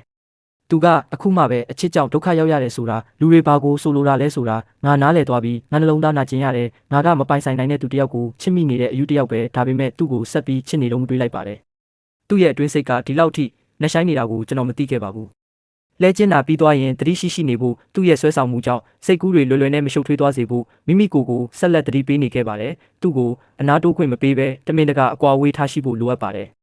အဖိုးလင်းကအိတ်ဆက်ရဲ့အစီအစဉ်တွေကိုမေးတဲ့အခါတိတက်အခန်းနှခမ်းယူဖို့တောင်တမင်တကာအတင်းတောင်းဆိုခဲ့တာပါရာကကျွန်တော်ရဲ့အေးဆက်မှုကိုချက်ချင်းခံစားလိုက်ရပါတယ်သူကနာကျင်စွာနဲ့အီတန်ကငါ့ကိုရှောင်နေတာပဲမနေ့ညကတည်းကသူ့ကိုအိမ်ပြန်ခေါ်သွားတင်တာလို့တွေးလိုက်ပါတယ်အဖိုးလင်းကကျွန်တော်တို့အတွက်တစ်ခုနဲ့တစ်ခုဘေးချင်းကလျက်အခန်းနှခမ်းစီစဉ်ပေးခဲ့ပါတယ်အပူဒဏ်တွေထွက်သွားအောင်သတင်းပေါက်ကိုဖွင့်ထားခဲ့ပေမဲ့တကောင်ရံမှာမုန်တိုင်းကြားရောက်လာတာကြောင့်ချက်ချင်းနိုးလာခဲ့ပါတယ် ရာရာစီတွားကြည့်တင်သလားသူကမိုးချိုးပစ်တာကိုကြောက်တတ်ပုံရတယ်တခြားတစ်ဖက်မှာတော့ရာရာကလည်းအိတ်မပျော်သေးပါဘူးကျွန်တော်အခန်းထဲကိုခိုးဝင်ဖို့ပြင်လိုက်စင်မှာပဲတကားဝမှာမတ်တက်ရက်နေတဲ့ပုံရိပ်ကိုလက်ပူးလက်ချက်မိသွားခဲ့တာပါဝင်ခဲ့ပါလို့ကျွန်တော်ပြောလိုက်တယ်ရာရာကနှိတ်ခမ်းထောင်တွေအထက်ကိုကွေးတက်သွားတာကိုမထိန်နိုင်ခဲ့ပါဘူးသူကငါသိပါတယ်ဤတန်ရဲ့နှလုံးသားထဲမှာငါအတွက်နေရာရှိသေးတယ်ဆိုတာလို့တွေးလိုက်ပါတယ်ဟက်သူ့ကိုနောက်နေ့မှထွက်သွားခိုင်းဖို့မူလကစီစဉ်ထားခဲ့ပေမဲ့အစားထွက်အောင်အိပ်ပျော်သွားပြီးဖျားနာကအေးမိတဲ့အရေးအယောင်တွေပြသလာခဲ့တာပါမျက်လုံးတွေကိုဖြည်းဖြည်းချင်းဖွင့်လိုက်တော့ရာရာရဲ့နှွေးထွေးပြီးတွန့်ကွေးနေတဲ့အကြည့်တွေထဲမှာရုတ်တရက်ပိတ်မိနေတာကိုတွေးလိုက်ရတဲ့နှလုံးသားကပြင်းထန်စွာတုန်လှုပ်သွားခဲ့ရပါတယ်တကူလုံးအားနေပြီးနာကျင်နေခဲ့တဲ့မိမိကိုယ်ကိုတွန်းတင်ဖို့ကြိုးစားလိုက်စင်မှာပဲရာရာကအလျင်အမြန်တိုးကပ်လာပြီးကတင်နားမှာထိုင်လိုက်ပါတယ်မောင်နိုးပြီလားရာရာရဲ့ပျော်ရွှင်မှုကိုရှင်းရှင်းလင်းလင်းမြင်တွေ့နိုင်ခဲ့ပါတယ်ကျွန်တော်ရဲ့လေးလံနေတဲ့မျက်ခုံတွေကလှုပ်ရှားသွားပြီးခေါင်းမူလာတာကြောင့်ခေါင်းပေါ်ပြန်ကျသွားခဲ့ရပါတယ်ရာရာကတခုခုမှားယွင်းနေတာကိုချက်ချင်းခံစားလိုက်ရပြီးရင်ဘတ်ထဲမှာမကောင်းတဲ့ခံစားချက်တစ်ခုတိုးတက်လာခဲ့တယ်။အိုးမဟုတ်ဘူး။အီတန်ရဲ့နဖူးကပူကျစ်နေတာပဲ။သူ့မျက်ခုံးတွေတင်းကျပ်စွာတွန်းကွေးသွားပြီးတကားပြင်ပါစီအပြေးလွှားထွက်သွားခဲ့ပါတယ်။စေဝါဆိုင်မှာမနေ့ကကောင်လေးတစ်ယောက်ပဲအိမ်မှာရှိနေခဲ့တာပါ။ရာရာထွက်လာတာကိုမြင်တော့သူကယဉ်ကျေးစွာနှုတ်ဆက်ပါတယ်။မင်္ဂလာနံနက်ခင်းမှာရာရာကသူ့ကိုစောင်းခဲ့ကြည့်ပြီးအနီးအနားမှာဆေးရုံရှိလားလို့မေးလိုက်ပါတယ်။သူကအဆိုးရွားဆုံးအခြေအနေအတွက်ကြိုတင်ပြင်ဆင်ထားပြီးသားပါဒီလိုနှက်ဆိုင်တဲ့တောင်တွေထဲမှာဆေးရုံဆိုတာမရှိပါဘူး။လီယွန်ကခဏမျှရက်တန့်သွားပြီးမှကင်ထားတာတွေကိုအလျင်အမြန်ချထားလိုက်ပါတယ်။ကျွန်တော်နောက်လိုက်ခဲ့ပါ။ရာရာကတုံဆိုင်မနေပဲလိုက်သွားခဲ့ပါတယ်။မကြမီမှာပဲရှေ့မှာဆိုင်းပုတ်ချိတ်ထားတဲ့အိမ်တအိမ်ကိုတွေ့လိုက်ရပါတယ်။ဆိုင်းပုတ်မှာလင်းတိုင်းစီကန်းလို့ရေးထားတာပါ။လီယွန်ကတကားကိုခောက်ပြီးခဏဆောင်လိုက်ပေမဲ့ဘာတော့ပြန်မှုမှမရတဲ့အခါတကားပေါင်မှာဝတ်ထားတဲ့တော့ကိုကျွမ်းကျင်စွာယူလိုက်ပါတယ်တကားကိုဖွင့်ပြီးပိုင်ရှင်ဖြစ်တဲ့အဖိုးအိုအမျိုးသမီးတစ်ယောက်ကိုတွေ့ရတဲ့ပင်မအခန်းထဲကိုရှောက်သွားခဲ့ပါတယ်လီယွန်ကသွားပြီးသူ့လက်ထဲကတစ်သားငါးကိုယူလိုက်ပါတယ်ရာရာကအခြေအနေကိုရှင်းပြဖို့ရှေ့ကိုတိုးလာခဲ့ပါတယ်ဘွားဘွားလင်းကသူ့ရဲ့ပြင်ဆင်ထားတဲ့ဆေးတစ်တာကိုကောက်ယူပြီးကျွန်တော်ကိုစစ်ဆေးဖို့လာခဲ့ပါတယ်သူတို့ပြန်ရောက်လို့ကတင်နာရောက်တဲ့ခဏမှာပဲကျွန်တော်လက်ကသူ့အင်ဂျီလက်ကိုရုတ်တရက်ဖမ်းဆွဲလိုက်ပါတယ်သူကကျွန်တော်လက်ကိုမြင်သာစွာပုတ်ပေးလိုက်ပါတယ်ရပါတယ်ဆရာဝန်ကိုကြည့်ခိုင်းလိုက်ပါသူကအနာတိုးကပ်လာပြီးစကားတွေထွက်သွားတာနဲ့တပြိုင်နက်ကျွန်တော်ကငါ့ကိုထားမသွားပါနဲ့လို့ရေရွတ်လိုက်တာကိုကြားလိုက်ရပါတယ်ရာရာရဲ့မျက်နှာပေးကနူးညံ့သွားပြီးရင်ဘတ်ထဲမှာစိတ်လှုပ်ရှားမှုတွေတိုးတက်လာခဲ့တယ်သူကပြန်လဲတုတ်ပြန်တော့မဲ့အချိန်မှာပဲမလုပ်ပါနဲ့တောင်းပန်နေတဲ့အတန်ကတိုးတိုးလေးနဲ့ငိုတံပါနေတာကြောင့်သူ့ကိုဓာတ်နဲ့ထိုးလိုက်တယ်လို့ဖြတ်တန်းသွားခဲ့ပါတယ်ရာရာရဲ့နှလုံးသားကခဏချင်းမှာပဲအေးဆက်သွားခဲ့ရတယ်ပြောတော့မဲ့နှစ်သိမ့်စကားတွေကိုပြတ်သားစွာပြန်လဲမျိုးသိပ်လိုက်ပါတယ်Digital thermometer က39 degree centigrade ကိုပြသနေခဲ့ပါတယ်။ဘွားဘွားလင်းကတုံလုံးချင်းမရှိပဲပြင်ဆင်ထားတဲ့တိုင်းရင်းဆေးနဲ့အဖျားလျှော့ပစ္စည်းတွေကိုယူလိုက်ပါတယ်။ဒီအရာတွေကိုရုတ်တရက်အေးမိအဖျားတက်တာတွေအတွက်အမြဲတမ်းပြင်ဆင်ထားတာပါ။အချိန်စရာအတိုင်းဆေးတိုက်ပါသူ့နဖူးနဲ့လက်ဝါးတွေကိုအရက်ပြန်နဲ့တုပ်ပေးပါတေချာစောင့်ကြည့်ပါတခုခုဖြစ်လာရင်ဘေးအိမ်မှာလာရှာပါ။လီယွန်ကနည်းနည်းအားနာသွားပြီးသူ့နောက်ကနေလိုက်ထွက်သွားခဲ့ပါတယ်။ဝင်းချန်ထဲမှာထိုင်ရင်းအိမ်ထဲကခွဲမရတဲ့စုံတွဲကိုခဏခဏစောင်းခဲ့ကြည့်နေကြတာပါ။သူတို့ရဲ့ကလေးကတော့တကယ်ကိုကံကောင်းပါပဲလို့တွေးလိုက်မိတယ်။ရာရာကတော့အယူမှုချစ်နေတာဖြစ်ပေမဲ့ခုချိန်မှာကလေးယူဖို့ဆိုတာသူ့ကောင်းထဲမှာနောက်ဆုံးအရာပါပဲ။ရာရာကမိမိကိုယ်ကိုနှစ်သိမ့်ဖို့တွားချိတ်ထားရပါတယ်။ဘဝကတော်တော်လေးခါးသီးနေပါပြီ။သူကသူ့မမကိုခေါ်ချင်ရင်ခေါ်ပါစေငါယောက်ျားကတခြားမိန်းမတစ်ယောက်ကိုသူ့နှလုံးသားထဲမှာထည့်ထားတာလေငါတို့မင်္ဂလာဆောင်ထားပေမဲ့သူ့ရဲ့ပထမဆုံးချစ်သူအကြောင်းကိုမတွေးပဲမနေနိုင်သေးဘူးဒီသတင်းအပြင်ထွက်သွားရင်အဆက်ကွဲစရာပဲလို့တွေးလိုက်ပါတယ်မင်္ဂလာဆောင်ပြီးတပတ်အလိုတုန်းကအမှတ်ရသွားခဲ့ပါတယ်သူ့ယောက်ျားကကတ်တွေတက်ပြီးသူ့ကိုအယူအမှုချစ်တယ်လို့လူတိုင်းကိုဘလို့ကြွားလုံးထုတ်ခဲ့လဲဆိုတာကိုပေါ့ဒီခီးစဉ်အတွက်သူလှုပ်ထားတဲ့အကြောင်းပြချက်ကတော့သူနဲ့သူ့ယောက်ျားတို့မင်္ဂလာဆောင်နှစ်ပတ်လဲခီးထွက်ကြတာပါတဲ့လူတွေကပျော်ရွှင်စရာမင်္ဂလာဘဝနဲ့ကလေးမြန်မြန်ရပါစေလို့ဆုတောင်းပေးတိုင်းသူကလွယ်ကူတဲ့ယဉ်ကျေးမှုနဲ့ပြန်လဲတုတ်ပြန်တတ်ပါတယ်ဒါပေမဲ့အမှန်တရားကိုတော့သူအပြည့်အဝသိနေခဲ့တာပါအီတန်ဟာသူ့နဲ့အတူရေရှည်နေထိုင်ဖို့ဘယ်တော့မှမတွေးခဲ့ပါဘူးအခွင့်အရေးရတာနဲ့တပြိုင်နက်သူ့စီကနေထွက်ပြေးဖို့အသေးအတန်စူးစမ်းနေတာပါမိမိကိုယ်ကိုနှစ်သိမ့်ဖို့စူးစမ်းမှုကပျက်စီးသွားခဲ့ပြီးသူ့မျက်နှာပေးကနောက်ထပ်အယောင်တစ်ဆင့်ပုံမူမှောက်မိုက်သွားခဲ့ရပါတယ်ကျွန်တော်နိုးလာတဲ့အခါဘာပြောရမှန်းမသိတာကြောင့်မျက်လုံးတွေကိုပိတ်ထားပြီးအိတ်ချင်အောင်ဆောင်နေခဲ့ပါတယ်ရာရာကကျွန်တော်လက်ဝါးတွေကိုအရက်ပြန်နဲ့တေချာစွာတုပ်ပေးရင်းကျွန်တော်ကိုအများကြီးမလှုပ်ရှားအောင်ထိန်းထားပေးပါတယ်နိုးပြီလားလို့ဖရာရကပြောပါတယ်သူ့တန်ကအနှဲငယ်ဝင်နေတာကြောင့်ကျွန်တော်အံ့အားသင့်စွာနဲ့ခဏမျှရက်တန့်သွားခဲ့ရတယ်မျက်လုံးတွေကိုဖွင့်ကြည့်လိုက်တော့မှသူဟာတာမန်အချိန်နဲ့ဘလောက်တောင်ကွဲပြားနေလဲဆိုတာကိုသတိထားမိလိုက်ပါတယ်တက်တက်ရပုံစံတွင်းထားတတ်တဲ့သူ့စပင်တွေကခုတော့ရှုပ်ပွားနေခဲ့ပြီးသူ့ရဲ့နူးညံ့တဲ့မျက်နှာပေါ်မှာမောပန်းမှုနဲ့စိုးရိမ်မှုအရေးအယောင်တွေပါရှိနေခဲ့တယ်ဒါပေမဲ့လည်းအဲ့ဒီဆွဲဆောင်မှုရှိတဲ့အလှတရားကတော့တွန်းလှန်ဖို့မဖြစ်နိုင်ပါဘူးအကြည့်တွေကိုလွှဲဖယ်လိုက်ပြီးအင်းလို့ပြန်ဖြေလိုက်တယ်ရင်ဘတ်ထဲမှာမတက်မတာဖြစ်မှုတွေတိုးပွားလာခဲ့ပြီးရှင်းလင်းတဲ့အကြောင်းပြချက်မရှိဘဲနှလုံးခုန်တန်တွေမြန်ဆန်လာခဲ့ပါတယ်။ရာရာကအဖျားတိုင်းဖို့အနာတိုးလာတဲ့အခါအလိုလျောက်ခေါင်းကိုနောက်ဆုတ်လိုက်မိတယ်။ဒါကိုကြည့်ရင်ရာရာကအကူညီမဲ့နေတဲ့ပုံစံဖြစ်သွားခဲ့ပါတယ်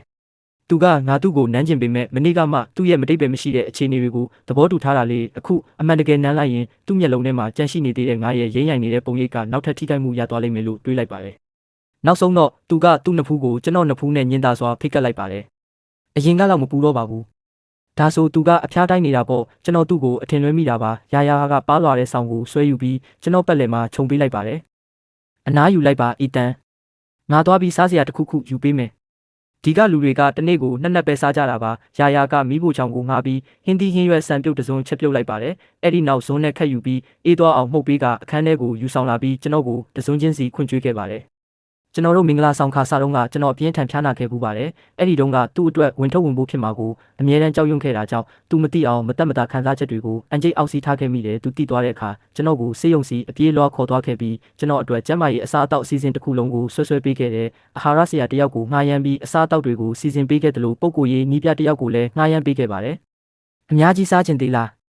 ရာရာရဲ့အတန်ကအတိတ်ကိုဖျက်ဆီးသွားခဲ့ပါတယ်ဖြည်းဖြည်းချင်းလက်ရှိကိုပြန်ရောက်လာခဲ့တယ်မစားတော့ဘူးလို့ပြောလိုက်တယ်ရာရာကလှည့်ပြီးပကံလုံးသွားစေးခဲ့ပါတယ်သူ့ရဲ့ထွက်ခွာသွားတဲ့ပုံရိပ်ကိုစိုက်ကြည့်ရင်တပြင်းကြီးတစ်ချက်ချလိုက်မိတယ်သူ့ရဲ့နူးညံ့မှုတွေကိုစိတ်ဝင်မသွားတင်ဘူးဆိုတာသိပေမဲ့ဘာကြောင့်မှမသိကျွန်တော်နှလုံးသားကအဲ့ဒီထဲမှာရှုပ်ထွေးနေခဲ့ပါတယ်ကျွန်တော်ဆုံးပစ်ခံခဲ့ရဘူးပြီးဖြစ်တယ်လို့နှလုံးသားကလည်းမာကြောဖို့ညှင်းဆန်နေတော့ပါပဲတခြားမကောင်းတဲ့စိတ်တစတွေမပါပဲကျွန်တော်ကိုတန်ရှင်းစွာဂရုစိုက်ပေးမဲ့သူတယောက်ကိုစိတ်ကူးရင်နေတော့ပါပဲကျွန်တော်ကတော့တကယ်ကိုကဲလို့မရတော့တဲ့သူပါပဲတနာကြီးကြာပြီးနောက်ဘွားဘွားလင်းကကျွန်တော်နှစ်ဖူးအခုချိန်ကိုသူ့လက်ဝါးနဲ့အရင်စစ်ဆေးလိုက်ပါတယ်အဖျားနည်းနည်းရှိသေးတယ်အချိန်စရာအတိုင်းစေးတောက်ဖို့တတိယပါနွေးနွေးထွေးထွေးဝစ်စင်ပါအေးမိအောင်မလုပ်နဲ့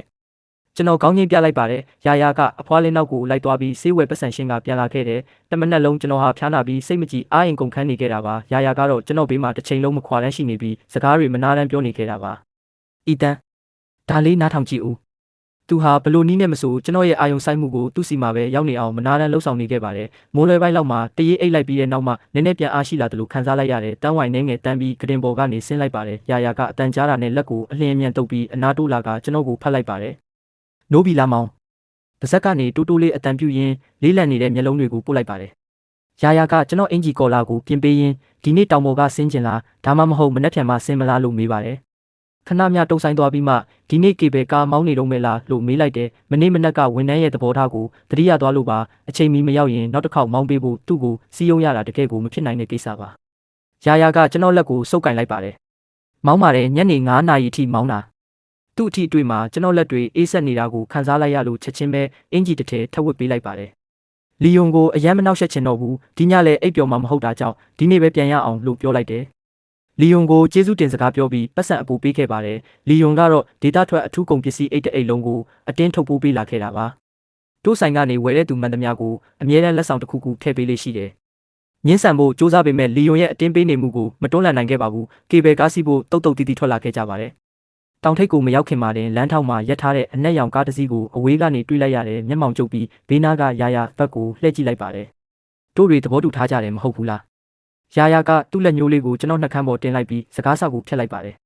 တို့နှစ်ယောက်လုံးစုတ်ချနေပြီးအရင်ဆုံးသွားစေးကြောလိုက်ရအောင်သူ့ကိုအထက်အောက်ဆိုင်ကြည့်လိုက်ရင်ရာရာမှာအရင်ကပြင်းထန်တဲ့တန်ရှင်းရေးစိတ်တဆယောဂရှိခဲ့ဘူးတာကိုခဏမျှမေးသွားခဲ့တာပါကျွန်တော်နဲ့ဆုံပြီးမှပဲနည်းနည်းတက်တာသွားခဲ့တာလေ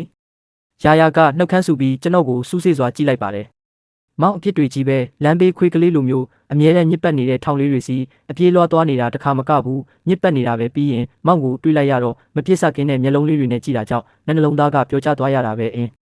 ဲအရန်စိတ်တူဖို့ကောင်းတာပဲဒါကိုကြားတော့ရှက်ရွံ့သွားရပြီးဘာမှမပြောတော့ပါဘူးအဲ့ဒီဟာကရေအားကမမှန်ပါဘူးရေချိုးနေတော့လမ်းတစ်ဝက်မှာရေအေးထွက်လာတတ်ပါတယ်ရောက်ကလေးကစေတနာပါနဲ့ရေချိုးနိုင်ခဲ့တာ2 ခေါက်ပဲရှိပါသေးတယ်ရာရာလည်းဒီထက်ပိုမဆိုးပါဘူးခလိုအီကကားဘေးမှာစောင့်နေခဲ့တာပါတို့2ယောက်ထွက်လာတာကိုမြင်တော့သူကမင်းတက်စွာနဲ့သူကတခင်လေးမို့လို့မဖူးဝါကိုအပြည့်အဝထိန်းချုပ်ထားနိုင်တာမဆန်းပါဘူးလို့တွေးလိုက်မိတယ်နားထင်ကိုပို့လိုက်ရင်တကယ်ပါပဲအရာရာတိုင်းမှာသူ့စိတ်တစားနဲ့သူရှိကြတာပဲလို့တိတ်ဆိတ်စွာစဉ်းစားလိုက်ပါတယ်သူ့ဘေးကိုဖယ်ပေးပြီးကတကားဖွင့်ပေးလိုက်တယ်တို့တွေဒီကိုမရောက်ခင်တုန်းကမဖူးဘလောက်တောင်ဒေါသထွက်နေလဲဆိုတာကြည့်ပြီးဒီတစ်ချိန်တော့သူ့ရော့ပေးမှာမဟုတ်တော့ဘူးလို့ထင်ထားတာဒါပေမဲ့အခုတော့မဖူးရဲ့ရင်ဘတ်နဲ့ခေါင်းထဲမှာမောင်းနေပဲပြည့်နေနေတာထင်ရှားနေတာပဲသူကတော့မျောလင်းချက်မရှိတော့ပါဘူးဒါပေမဲ့လည်းသူကနည်းနည်းကျေးဇူးကမ်းတယ်လို့မတွေးပဲမနေနိုင်ဘူးတကယ်တော့အစကတော့သူကကံကောင်းစေတဲ့အဆောင်လေးလိုပဲမဖူးရဲ့ဒေါသကိုတော်တော်လေးရှော့ချပေးနိုင်ခဲ့တာလေမင်္ဂလာဆောင်ပြီးတလအတွင်းမှာပဲသူကဒီပြဿနာတွေအကုန်လုံးစတင်ဖန်တီးလိုက်မယ်လို့ဘသူကထင်ထားမှလဲအချိန်ချင်းထွက်ပြေးဖို့အသေးအတန်စူးစမ်းနေတာပါပဲလို့စဉ်းစားနေခဲ့တာပါ ရာရာနဲ့ကျွန်တော်ကားပေါ်တက်လိုက်ကြပါတယ်တော်တော်ကြာစောင့်နေခဲ့ပေမဲ့ဘာမှဖြစ်မလာခဲ့ပါဘူးလှည့်ကြည့်လိုက်တော့ခလိုအီကကားတကားနားမှာမတ်တက်ရက်ရင်စိတ်ကူးတဲ့လွတ်မျောနေပြီးမျက်နှာပေးကပြောင်းလဲနေတာကိုတွေ့လိုက်ရတယ်ဘာလို့အဲ့ဒီမှာမတ်တက်ရက်နေတာလဲ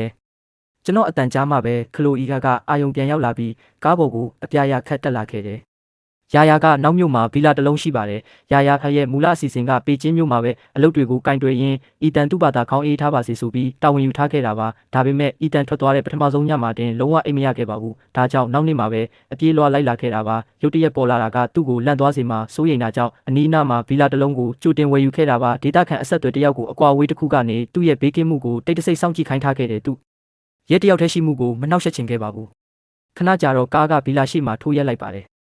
အီတန်နိုးတော့ရောက်ပြီရေချိုးပြီးအင်ဂျီလဲလိုက်တော့မှမိမိကိုယ်ကိုပြန်လဲခန်းစားလိုက်ရတယ်တိုးနှစ်ယောက်ဆိုဖာပေါ်မှာထိုင်နေကြပြီးရာရာကကျွန်တော်ကိုစစ်စစ်ဆက်ဆက်ကြည့်နေခဲ့ပါတယ်အီတန်ကိုတကယ်နမ်းကျင်လိုက်တာဘာလို့ဒီလိုမတိတ်ပဲမရှိတဲ့အခြေအနေကိုသဘောတူမိပါလိမ့်လို့စဉ်းစားနေခဲ့တာပါသူ့ရဲ့ရည်ရွယ်ချက်ကိုသတိထားမိလိုက်လို့ပြတ်သားစွာပဲမရဘူးလို့ပြောလိုက်တယ်ရာရာကမျက်နှာချက်ကိုကြည့်ပြီးဝမ်းနည်းစွာစိတ်ထဲကနေငါယောက်ျားကဒီမှာရင်းရှိနေတာကိုငါကသူ့ကိုနမ်းလို့တော့မရဘူးလားဒါဘာမတိတ်ပဲမရှိတာလဲလို့ရေရွတ်လိုက်ပါတယ်သူ့မျက်လုံးတွေထဲမှာနာကျင်မှုတွေပြည့်နေနေခဲ့တယ်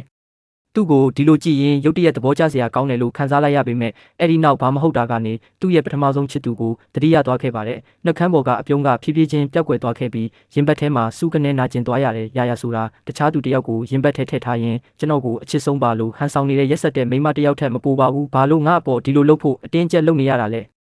ဒေါသတကြီးနဲ့ရုတ်တရက်မတက်ရက်လိုက်ပြီးအကွာအဝေးတစ်ခုထားရှိခြင်းခဲ့ပေမဲ့သူကကျွန်တော်လက်ကိုမဆိုင်မတော်ဖမ်းဆွဲလိုက်ပါတယ်မိဖို့ချောင်ကိုမောက်အကြိုက်ဆုံးဟင်းပွဲတွေပြုလုပ်ခိုင်းထားတဲ့အီတန်သွားစားရအောင်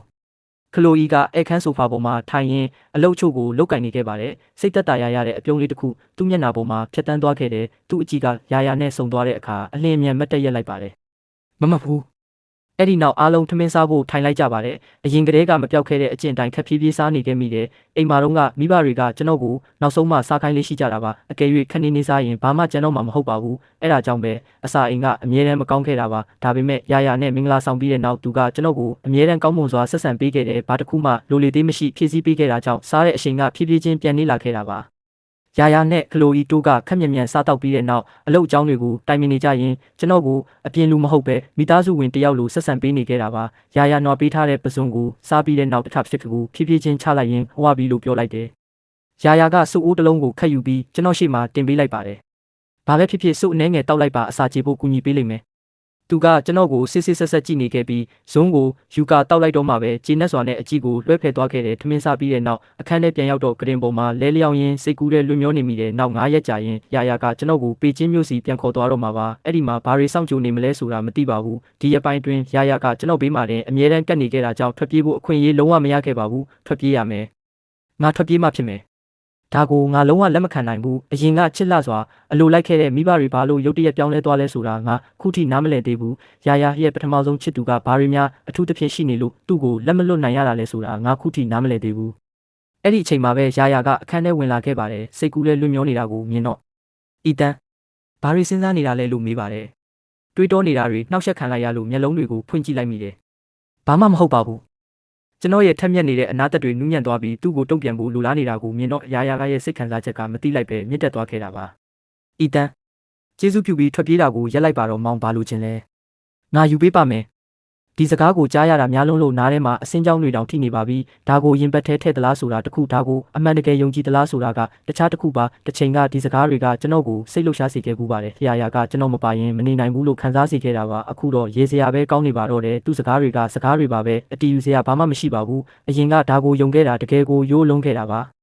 ခုချိန်မှာလုံးဝအိတ်ချင်စိတ်မရှိတော့ပါဘူးခဏမျှအာယုံလွှမျောပြီးတဲ့နောက်ထားလိုက်ပြီးအကျောဆန်ကလတ်ထိုင်ပေါ်မှာထိုင်ကသတင်းတွေကိုစကန်ဖက်ကြည့်နေမိတယ်ရာရာကမေးပါတယ်အိတ်မရဘူးလားသူကအိတ်ရေးပါတဲ့သူပါကျွန်တော်ရဲ့တင်းငယ်တဲ့လှုပ်ရှားမှုတိုင်းကိုအမြဲတမ်းခံစားသိရှိနိုင်ပါတယ်အင်းလို့ပြောလိုက်ပြီးသူထားတော့မယ်ဆိုတာမြင်တော့ခက်မြန်မြန်ပဲထပ်ပြောလိုက်တယ်ငါအတွက်စိတ်တစမဖြစ်ပါနဲ့ဆက်အိတ်ပါရာရာကဝမ်းနဲ့စွာနှကန်းဆူလိုက်တယ်ငါယောက်ျားပေးမှမရှိပဲငါအိတ်လို့မရဘူးမြန်ဆန်နေတဲ့နှလုံးခုန်တန်းကိုထိန်းချုပ်ရင်းကတင်ပေါ်ပြန်တက်လိုက်ပါတယ်ရာရာရဲ့နှကန်းတောင်းတွေအထက်ကိုကွေးတက်သွားပြီးအနာတို့ကကျွန်တော်လက်ပင်ကိုဖတ်လိုက်ပါတယ်တကယ်ယောက်ျားကောင်းလေးပဲနောက်ထပ်ဒုက္ခတွေမဖြစ်ချင်လို့လားဒါမှမဟုတ်ထွက်ပြေးဖို့ကြိုးစားနေတယ်လို့ तू မထင်စေချင်လို့လားမသိပါဘူး အခန်းထဲမှာမှောက်မိုက်မှုတွေပြန်လည်လှိုင်းထလာခဲ့ပါတယ်။ဖုန်းရဲ့အလင်းရောင်ကိုအနှိမ့်ဆုံးစက်တင်စီရှော့ချလိုက်ပြီးရှုမီတာစုရဲ့ရုတ်တရက်အကျက်တဲစီရောက်ရှိသွားတဲ့ post တစ်ခုကိုစကန်ဖက်ကြည့်လိုက်မိတယ်။လွန်ခဲ့တဲ့2ရက်ကတင်ထားတာပါကျွန်တော်ထွက်ပြေးခဲ့တဲ့အဲ့ဒီနေ့တည်းကပါ။ရာငါမင်းနဲ့ပတ်သက်ရင်ဘာလုပ်ရမလဲ။ကြက်ရှိတဲ့ရက်တွေကလှုပ်ရှားမှုတွေနဲ့အတူကုံလွန်သွားခဲ့ပါတယ်။နောက်ဆုံးနေ့မှာတော့အထူးသဖြင့်ဘာအစီအစဉ်မှမရှိခဲ့ပါဘူး။ဒါပေမဲ့လီလီရဲ့တငယ်ချင်းဖြစ်သူစင်ဒီကချင်းတောက်တစ်ခုလာငှားတာနဲ့ဆုံခဲ့တာပါ။လီလီငါ့ကိုချင်းတောက်တစ်ခုပေးပါတောရိုင်းသီးတွေကိုတွားကောက်မလို့ကျွန်တော်ရဲ့စိတ်ဝင်စားမှုကိုမြင်တော့သူကစိတ်ထက်သန်စွာနဲ့ဖိတ်ခေါ်လိုက်ပါတယ်။ဟေ့ချောလေးအတူတူလိုက်ခဲ့ပါလား။ဝမ်းမြောက်စွာနဲ့ပဲသဘောတူလိုက်ပါတယ်သူကဆိုင်ကယ်ပေါ်ကနေလက်ပြလိုက်တယ်။အဲ့ဒီနေရာကနည်းနည်းဝေးတယ်ဒါကြောင့်3နည်းဆိုင်ကယ်နဲ့တွားရမယ်။တုတ်ကောက်ပေါ်ထိုင်လိုက်တာနဲ့အရာရာဖျက်ဖြော့နေတဲ့လက်ကကျွန်တော်စီလှမ်းလာခဲ့တာပါ။မောင်ပါလိုက်မလို့လား။ဒါကိုကြားတော့ရာကဝမ်းနဲ့စွာနှကန်းဆူလိုက်ရင်ဒါပါလဲအီတန်ကသူ့အစီအစဉ်ထဲမှာငါ့ကိုတောင်ထည့်မထားဘူးဒါဆိုငါကဘာလဲရှက်ရွံ့မှုမရှိပဲတက်ပါလာတဲ့သူလားလို့တွေးလိုက်ပါတယ်အဲ့ဒီအချိန်မှာပဲစင်ဒီကတက်တီမွေးပြီးကျွန်တော်အတွက်ပြောပေးခဲ့ပါတယ်အင်းသုံးမီးဆိုင်ကယ်ကလူအများကြီးမဆန့်ဘူးထင်တယ်ရာကသူ့ကိုဘေးဆောင်ကြည့်လိုက်ပြီးတုတ်ကောက်ပေါ်တက်ကကျွန်တော်ဘေးနားမှာတင်အတင်းကျပ်ဝင်ထိုင်လိုက်ပါတယ်ဘသူကိုမမလို့ခေါ်တာလဲအီတန်တို့တွေတိုးထိုင်လိုက်ရင်ရပါတယ်ဒါပေါ့ငါပါလိုက်ခဲ့မှာပါအီတန်တယောက်တည်းတောင်ပေါ်တက်သွားတာကိုလုံးဝစိတ်မချနိုင်ဘူးတောင်ပေါ်လမ်းတွေကမလွယ်ဘူးလိုအပ်ရင်ကူညီပေးလို့ရအောင်လို့ပါတောရိုင်းသီးတွေကအစုလိုက်အပြုံလိုက်တီးနေကြပြီးအနီရောင်တောက်ပနေတာကိုအဝေးကနေမြင်တွေ့နိုင်ခဲ့ပါတယ်သုံးမိဆိုင်ကရက်သွားခဲ့တဲ့တောင်ပေါ်လမ်းရဲ့လှုပ်ခါမှုတွေကြောင့်မူးဝေလာခဲ့ရပါတယ်စိုးရိမ်တကြီးနဲ့ရာကချောကလက်တုံးကိုကျွန်တော်ပါဆက်ထဲထည့်ပေးလိုက်ပြီးဂုံယူနေတဲ့ပုံစံလေးနဲ့တွေ့လာငါယောက်ျားကငါမပါရင်မနေနိုင်ဘူးလို့ပြောသားပဲလို့ပြောပါတယ်မဟုတ်ပါဘူးလို့ပြောလိုက်တော့အင်းပါလို့သူကပြောပါတယ်ငါယောက်ျားမပါရင်မနေနိုင်တာငါပါပဲသူ့ကိုစူးစစ်စွာကြည့်လိုက်ပြီးလက်ထဲကချင်းတောင်းကိုဆွဲယူကစင်ဒီစီလျှောက်သွားခဲ့လိုက်တယ်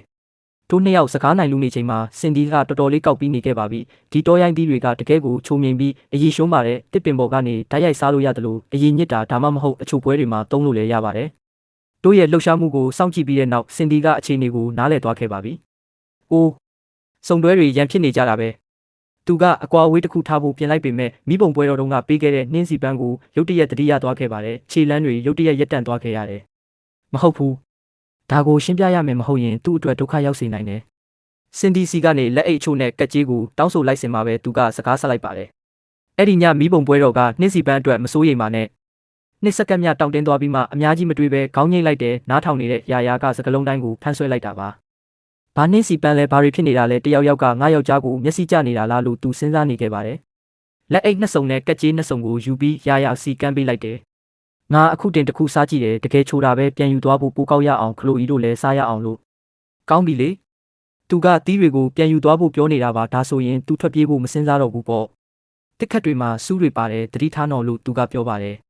ရာကပျော်ရွှင်စွာခေါင်းငိမ့်လိုက်ရင်ငါယောက်ျားကတကယ်ကိုဂရုစိုက်တတ်တာပဲလို့တွေးလိုက်ပါတယ်တို့နှစ်ယောက်သီးတွေကိုအချိန်ယူပြီးကောက်ယူခဲ့ကြပြီးအေကေဟာစီပြန်လာခဲ့ကြပါတယ်စင်ဒီကအခြားသီးချင်းတောင်းတစ်ခုကိုကမ်းပေးလာခဲ့ပါတယ်မနှက်ဖြန်ထွက်သွားတော့မယ်လို့ကြားတယ်ဒီမှာဒါလေးယူသွားပါအိမ်မှာကိုယ်တိုင်အချောက်လန်းထားတာပါရာကကျွန်တော်ကိုစိုက်ကြည့်ရင်အယူတယောက်လိုပြုံးနေခဲ့ပါတယ်ရင်ဘတ်ထဲမှာမနာလိုမှုအရေးအယောင်တွေလှိုင်းထနေခဲ့တာပါကျေးဇူးတင်ပါတယ်ဒါဆိုငါအားမနာတော့ပါဘူးစင်ဒီထွက်သွားသည့်အထိရာကတိတ်ဆိတ်စွာမနာလိုဖြစ်နေခဲ့ပြီးနောက်ဆုံးတော့ရှေ့ကိုတိုးလာကကျွန်တော်ကိုဖတ်ပြီးရင်ခွင်ထဲတိုးဝင်လိုက်ပါတယ်အီတန်သူမောင်ကိုကြိုက်နေတာမမြင်ဘူးလားမင်းတက်စွာနဲ့ပဲအဲ့ဒါမဖြစ်နိုင်တာပါလို့ပြောလိုက်တယ်ကျွန်တော်ရဲ့ဇဝေဇဝါဖြစ်နေတဲ့မျက်နှာပေးကိုမြင်တော့ရာရဲ့မျက်နှာကအပြုံးတွေနဲ့တောက်ပသွားခဲ့ပါတယ်ဒါဆိုငါမောင်ကိုဘလောက်ကြိုက်လဲဆိုတာရောမြင်ရလားအီတန်နှလုံးခုန်တန်တွေမြန်ဆန်လာခဲ့ရတဲ့ရာကငါ့ကိုကြိုက်တယ်တဲ့ဒါပေါ့သူကဒီမျက်နှာကိုကြိုက်တာလေသူ့ရဲ့ပထမဆုံးချစ်သူနဲ့တူသမျှအရာအလုံးကိုကြိုက်တာပါဘာပြန်ပြောရမှန်းမသိတာကြောင့်တိတ်ဆိတ်စွာပဲနေလိုက်ပါတယ်ဘာဖြေမှမရလိုက်တော့ရာရဲ့မျက်လုံးထဲကအလင်းရောင်တွေကွဲကြေသွားခဲ့ရပါတယ်သူကအီတန်ကငါ့ကိုတကယ်မကြိုက်ဘူးနဲ့တူတယ်ကြိုတင်သိထားတင်တာပါဘာလို့ဒါကိုအတန်ထွက်ပြီးမေးမိပါလေဒါအဆက်ကွဲအောင်မေးနေတာမဟုတ်ဘူးလားထားလိုက်ပါတော့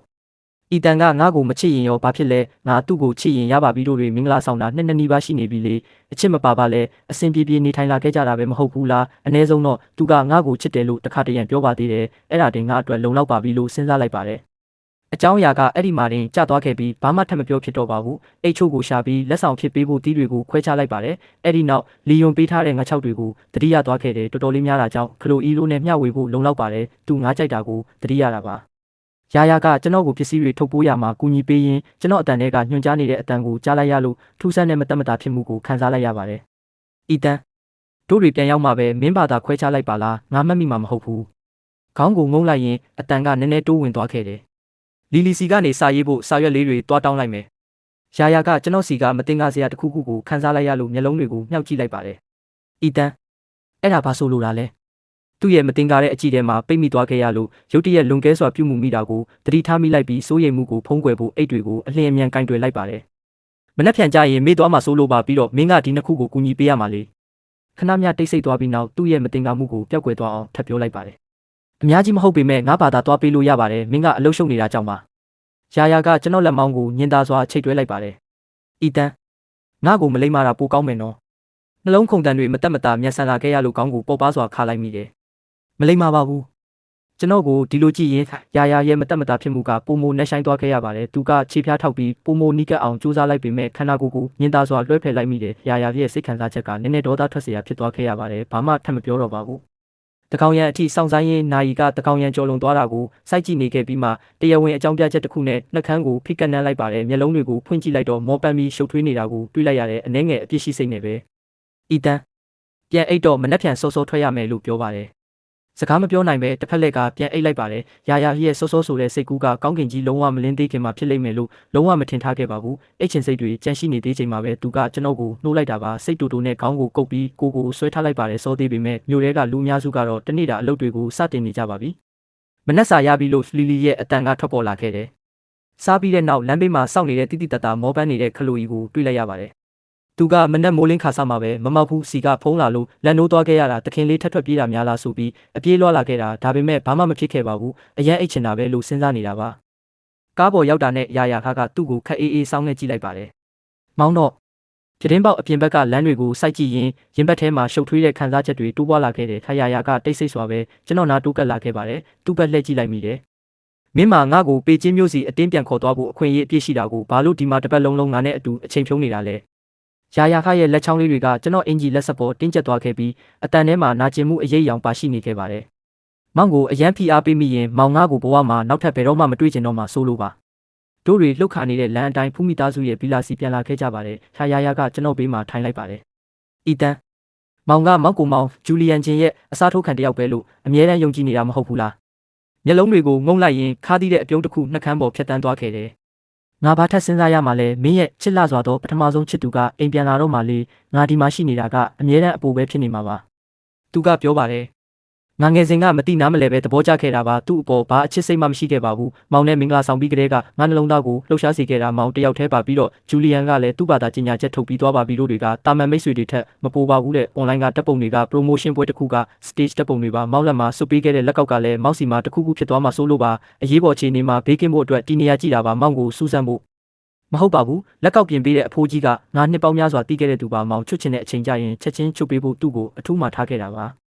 ါကျွန်တော်ကြက်တီတီသွားခဲ့ရပြီးရင်ဘတ်ထဲကနှစ်ရှည်လာများရှုပ်ထွေးနေတဲ့အထူထောင်းတွေကနောက်ဆုံးတော့ရှင်းလင်းသွားခဲ့ပါပြီနောက်နေ့မနက်မှာရာယာကကျွန်တော်ကိုရှူမိသားစုအိမ်စီတိုက်ရိုက်ပြန်ခေါ်သွားခဲ့ပါတယ်အတွင်းထဲရောက်တာနဲ့ကိုနဲ့အိမ်ဖော်မှုတို့အဖိုးရဲ့အမွေတွေကိုခိုးယူနေတာနဲ့မကန်တက်တွေတွေကိုတင်ပြပြီးအမှန်တရားကိုလှည့်ဖြားနေတာကိုလက်ပူးလက်ကျက်မိသွားခဲ့တာပါလုံခြုံရေးဗီဒီယိုတွေထဲမှာလွန်ခဲ့တဲ့နှစ်များစွာကအိမ်ဖော်မှုရဲ့တမင်တကာလှည့်ဖြားမှုတွေနဲ့အထင်အမြင်လွဲမှားမှုကိုဖန်တီးခဲ့တဲ့ကိုရဲ့ပါဝင်မှုတွေကိုအပြည့်အဝရိုက်ကူးထားခဲ့တာပါမိမိကကျွန်တော်ရှိမှမျက်ရည်ကျခဲ့ပါတယ်အီတန်မိမိတို့ကမိုက်မဲခဲ့ကြတာပါလူမားယုံမိခဲ့ကြတာမောက်ပေါ်နှစ်ပေါင်းများစွာမတရားပြုမှုခဲ့ကြမိတယ်ကိုရဲ့မျက်နှာကတရေတစေလိုဖြူဖြော့သွားခဲ့ပြီးအပြစ်မှလွတ်အောင်ညှင်းဆန်မှုစူးစမ်းနေတော့မှပဲဒါပေမဲ့တက်တီတွေကိုတော့ရဲစီအပြည့်အဝစီရင်သွင်းပြီးသွားခဲ့ပါပြီသူနဲ့အိမ်ဖော်မှုတို့ဟာမိသားစုစီကနေကြီးမားတဲ့ပိုင်ဆိုင်မှုတွေကိုခိုးယူမှုနဲ့ဥပဒေအရနောက်ဆုံးတော့ပြစ်ဒဏ်ခတ်ခံခဲ့ရပါတယ်မတရားတင်စီထားတဲ့ပိုင်ဆိုင်မှုအလုံးကိုပြန်လည်စီရင်သွင်းခဲ့ရတယ်အဖိုးရဲ့ပိုင်ဆိုင်မှုတွေကိုခွဲဝေပေးလိုက်ပြီးအရာအလုံးဟာခုတော့ကျွန်တော်ပိုင်ဆိုင်မှုဖြစ်လာခဲ့ပါပြီရှူမိသားစုစီကကိစ္စတွေပြီးသွားတာနဲ့ကျေးဇူးတင်စကားပြောဖို့မြို့လေးစီအထူးခရီးစဉ်အဖြစ်ပြန်သွားခဲ့ကြပါတယ်လီလီကပြုံးရင်းအချောက်လန်းထားတဲ့တောရိုင်းတီးချင်းတောင်းကိုကမ်းပေးလိုက်ပါတယ်အစာတဲကနားလဲခဲ့ပါတယ်နင်တို့နှစ်ယောက်တကယ်ကိုတယောက်နဲ့တယောက်နားလဲကြတာပဲတယောက်ကိုတယောက်ကောင်းမွန်စွာစောင့်ရှောက်ကြပါလီယွန်ကကျွန်တော်ပခုံးကိုပုတ်လိုက်ပါတယ်အားရင်ပြန်လာလဲပါဦးတပ်ပုံအချို့ရိုက်ပါစိတ်ကိုရှင်းလင်းအောင်ထားပါလီယွန်ရဲ့အဖွားကစိတ်ကိုငြင်းချမ်းစေတဲ့ဆေးအိတ်လေးကိုကျွန်တော်လက်ထဲဖိသိပ်ထည့်ပေးလိုက်ပါတယ်နင်တို့နှစ်ယောက်လုံးနှစ်စဉ်နှစ်တိုင်းအေးချမ်းပြီးကျန်းမာကြပါစေလို့ဆုတောင်းပေးပါတယ်ပေကျင်းမျိုးစီပြန်တဲ့ခီးစဉ်မှာရာယာကမလိုအပ်တဲ့အချိန်စရာအားလုံးကိုရှင်းလင်းလိုက်ပါတယ်တို့တွေလာတာဆောင်မှာထိုင်ရင်းလေပြေလေးတွေဖြတ်တန်းသွားတာကိုခံစားနေခဲ့ကြတယ်ကျွန်တော်အရင်ဆုံးသူ့လက်ကိုစုပ်ကင်လိုက်ပါတယ်ရာယာအရင်ကငါစိတ်ကတိတ်ကျင်းမြောင်းခဲ့တာအစားထိုးခံဆိုတဲ့စိတ်တစားထဲမှာပဲမိမိကိုယ်ကိုပိတ်လောင်ထားခဲ့မိတယ်အဲ့ဒါကြောင့်အချိန်ချင်းထွက်ပြေးဖို့ကြိုးစားခဲ့တာပါ ရာရဲ့မျက်လုံးတွေအနှဲငယ်ဆူဆွတ်သွားခဲ့ပြီးသူ့လက်ကကျွန်တော်လက်ပေါ်ပို့မှုတင်းကျပ်သွားခဲ့ပါတယ်ငါအပြစ်လဲပါပါတယ်ငါရဲ့အပိုင်စီးကျင်စိတ်ကလွန်ကဲသွားခဲ့တာမောက်ကိုထိမ့်သိမ့်ဖို့အကြမ်းပါတဲ့နီလန်းတွေကိုပဲတီးခဲ့ရလို့မောက်ကိုမွန်းကျက်စေခဲ့မိတာပါသူ့ကိုလှည့်ကြည့်လိုက်မိတယ်ငါနောက်ထပ်ထွက်မပြေးတော့ပါဘူးဒီနေ့ကစပြီးငါဘယ်နေရာမှာပဲရှိမင်းနဲ့အတူတူပဲရှိကျင်တော့တယ်အဲ့ဒီနောက်ပိုင်းမှာမိဘတွေကပြက်ကွက်ခဲ့တဲ့နှစ်တွေကိုခုတုံးလုပ်ဖို့မကြာခဏလာရောက်လည်ပတ်ခဲ့ကြပါတယ်ရှူမီသားစုရဲ့လုပ်ငန်းတွေကိုဖြည်းဖြည်းချင်းလွှဲပြောင်းယူခဲ့ပြီးဖူးကော်ပိုရေးရှင်းနဲ့တန်မာတဲ့မဟာမိတ်အဖြစ်ဖန်တီးခဲ့ပါတယ်အားလက်ချိန်တွေမှာတော့မျိုးလေးစီပြန်သွားကြပြီးတော်တိုင်းသီးတွေကိုကောက်ယူကာတောင်ပေါ်တက်ပြီးဓာတ်ပုံတွေရိုက်ကူးခဲ့ကြတယ်မကောင်းမှုပြုလုပ်သူတိုင်းထိုက်တန်တဲ့ပြစ်ဒဏ်ကိုရရှိခဲ့ကြပြီးအစားထိုးခံဆိုတဲ့တန်ကြိုးတွေစီကနေနောက်ဆုံးတော့ထာဝရလွတ်မြောက်သွားခဲ့ရပါပြီတို့အကြားမှာအကွာအဝေးတွေမတင်ကားမှုတွေမရှိတော့ပါဘူးဒီနေ့ကစပြီးတစ်နေ့ထက်တစ်နေ့နှစ်စဉ်နှစ်တိုင်းဟာတိတ်ဆိတ်ပြီးပြည့်စုံတဲ့ပျော်ရွှင်မှုတွေနဲ့ပဲပြည့်နေတော့မှာပါ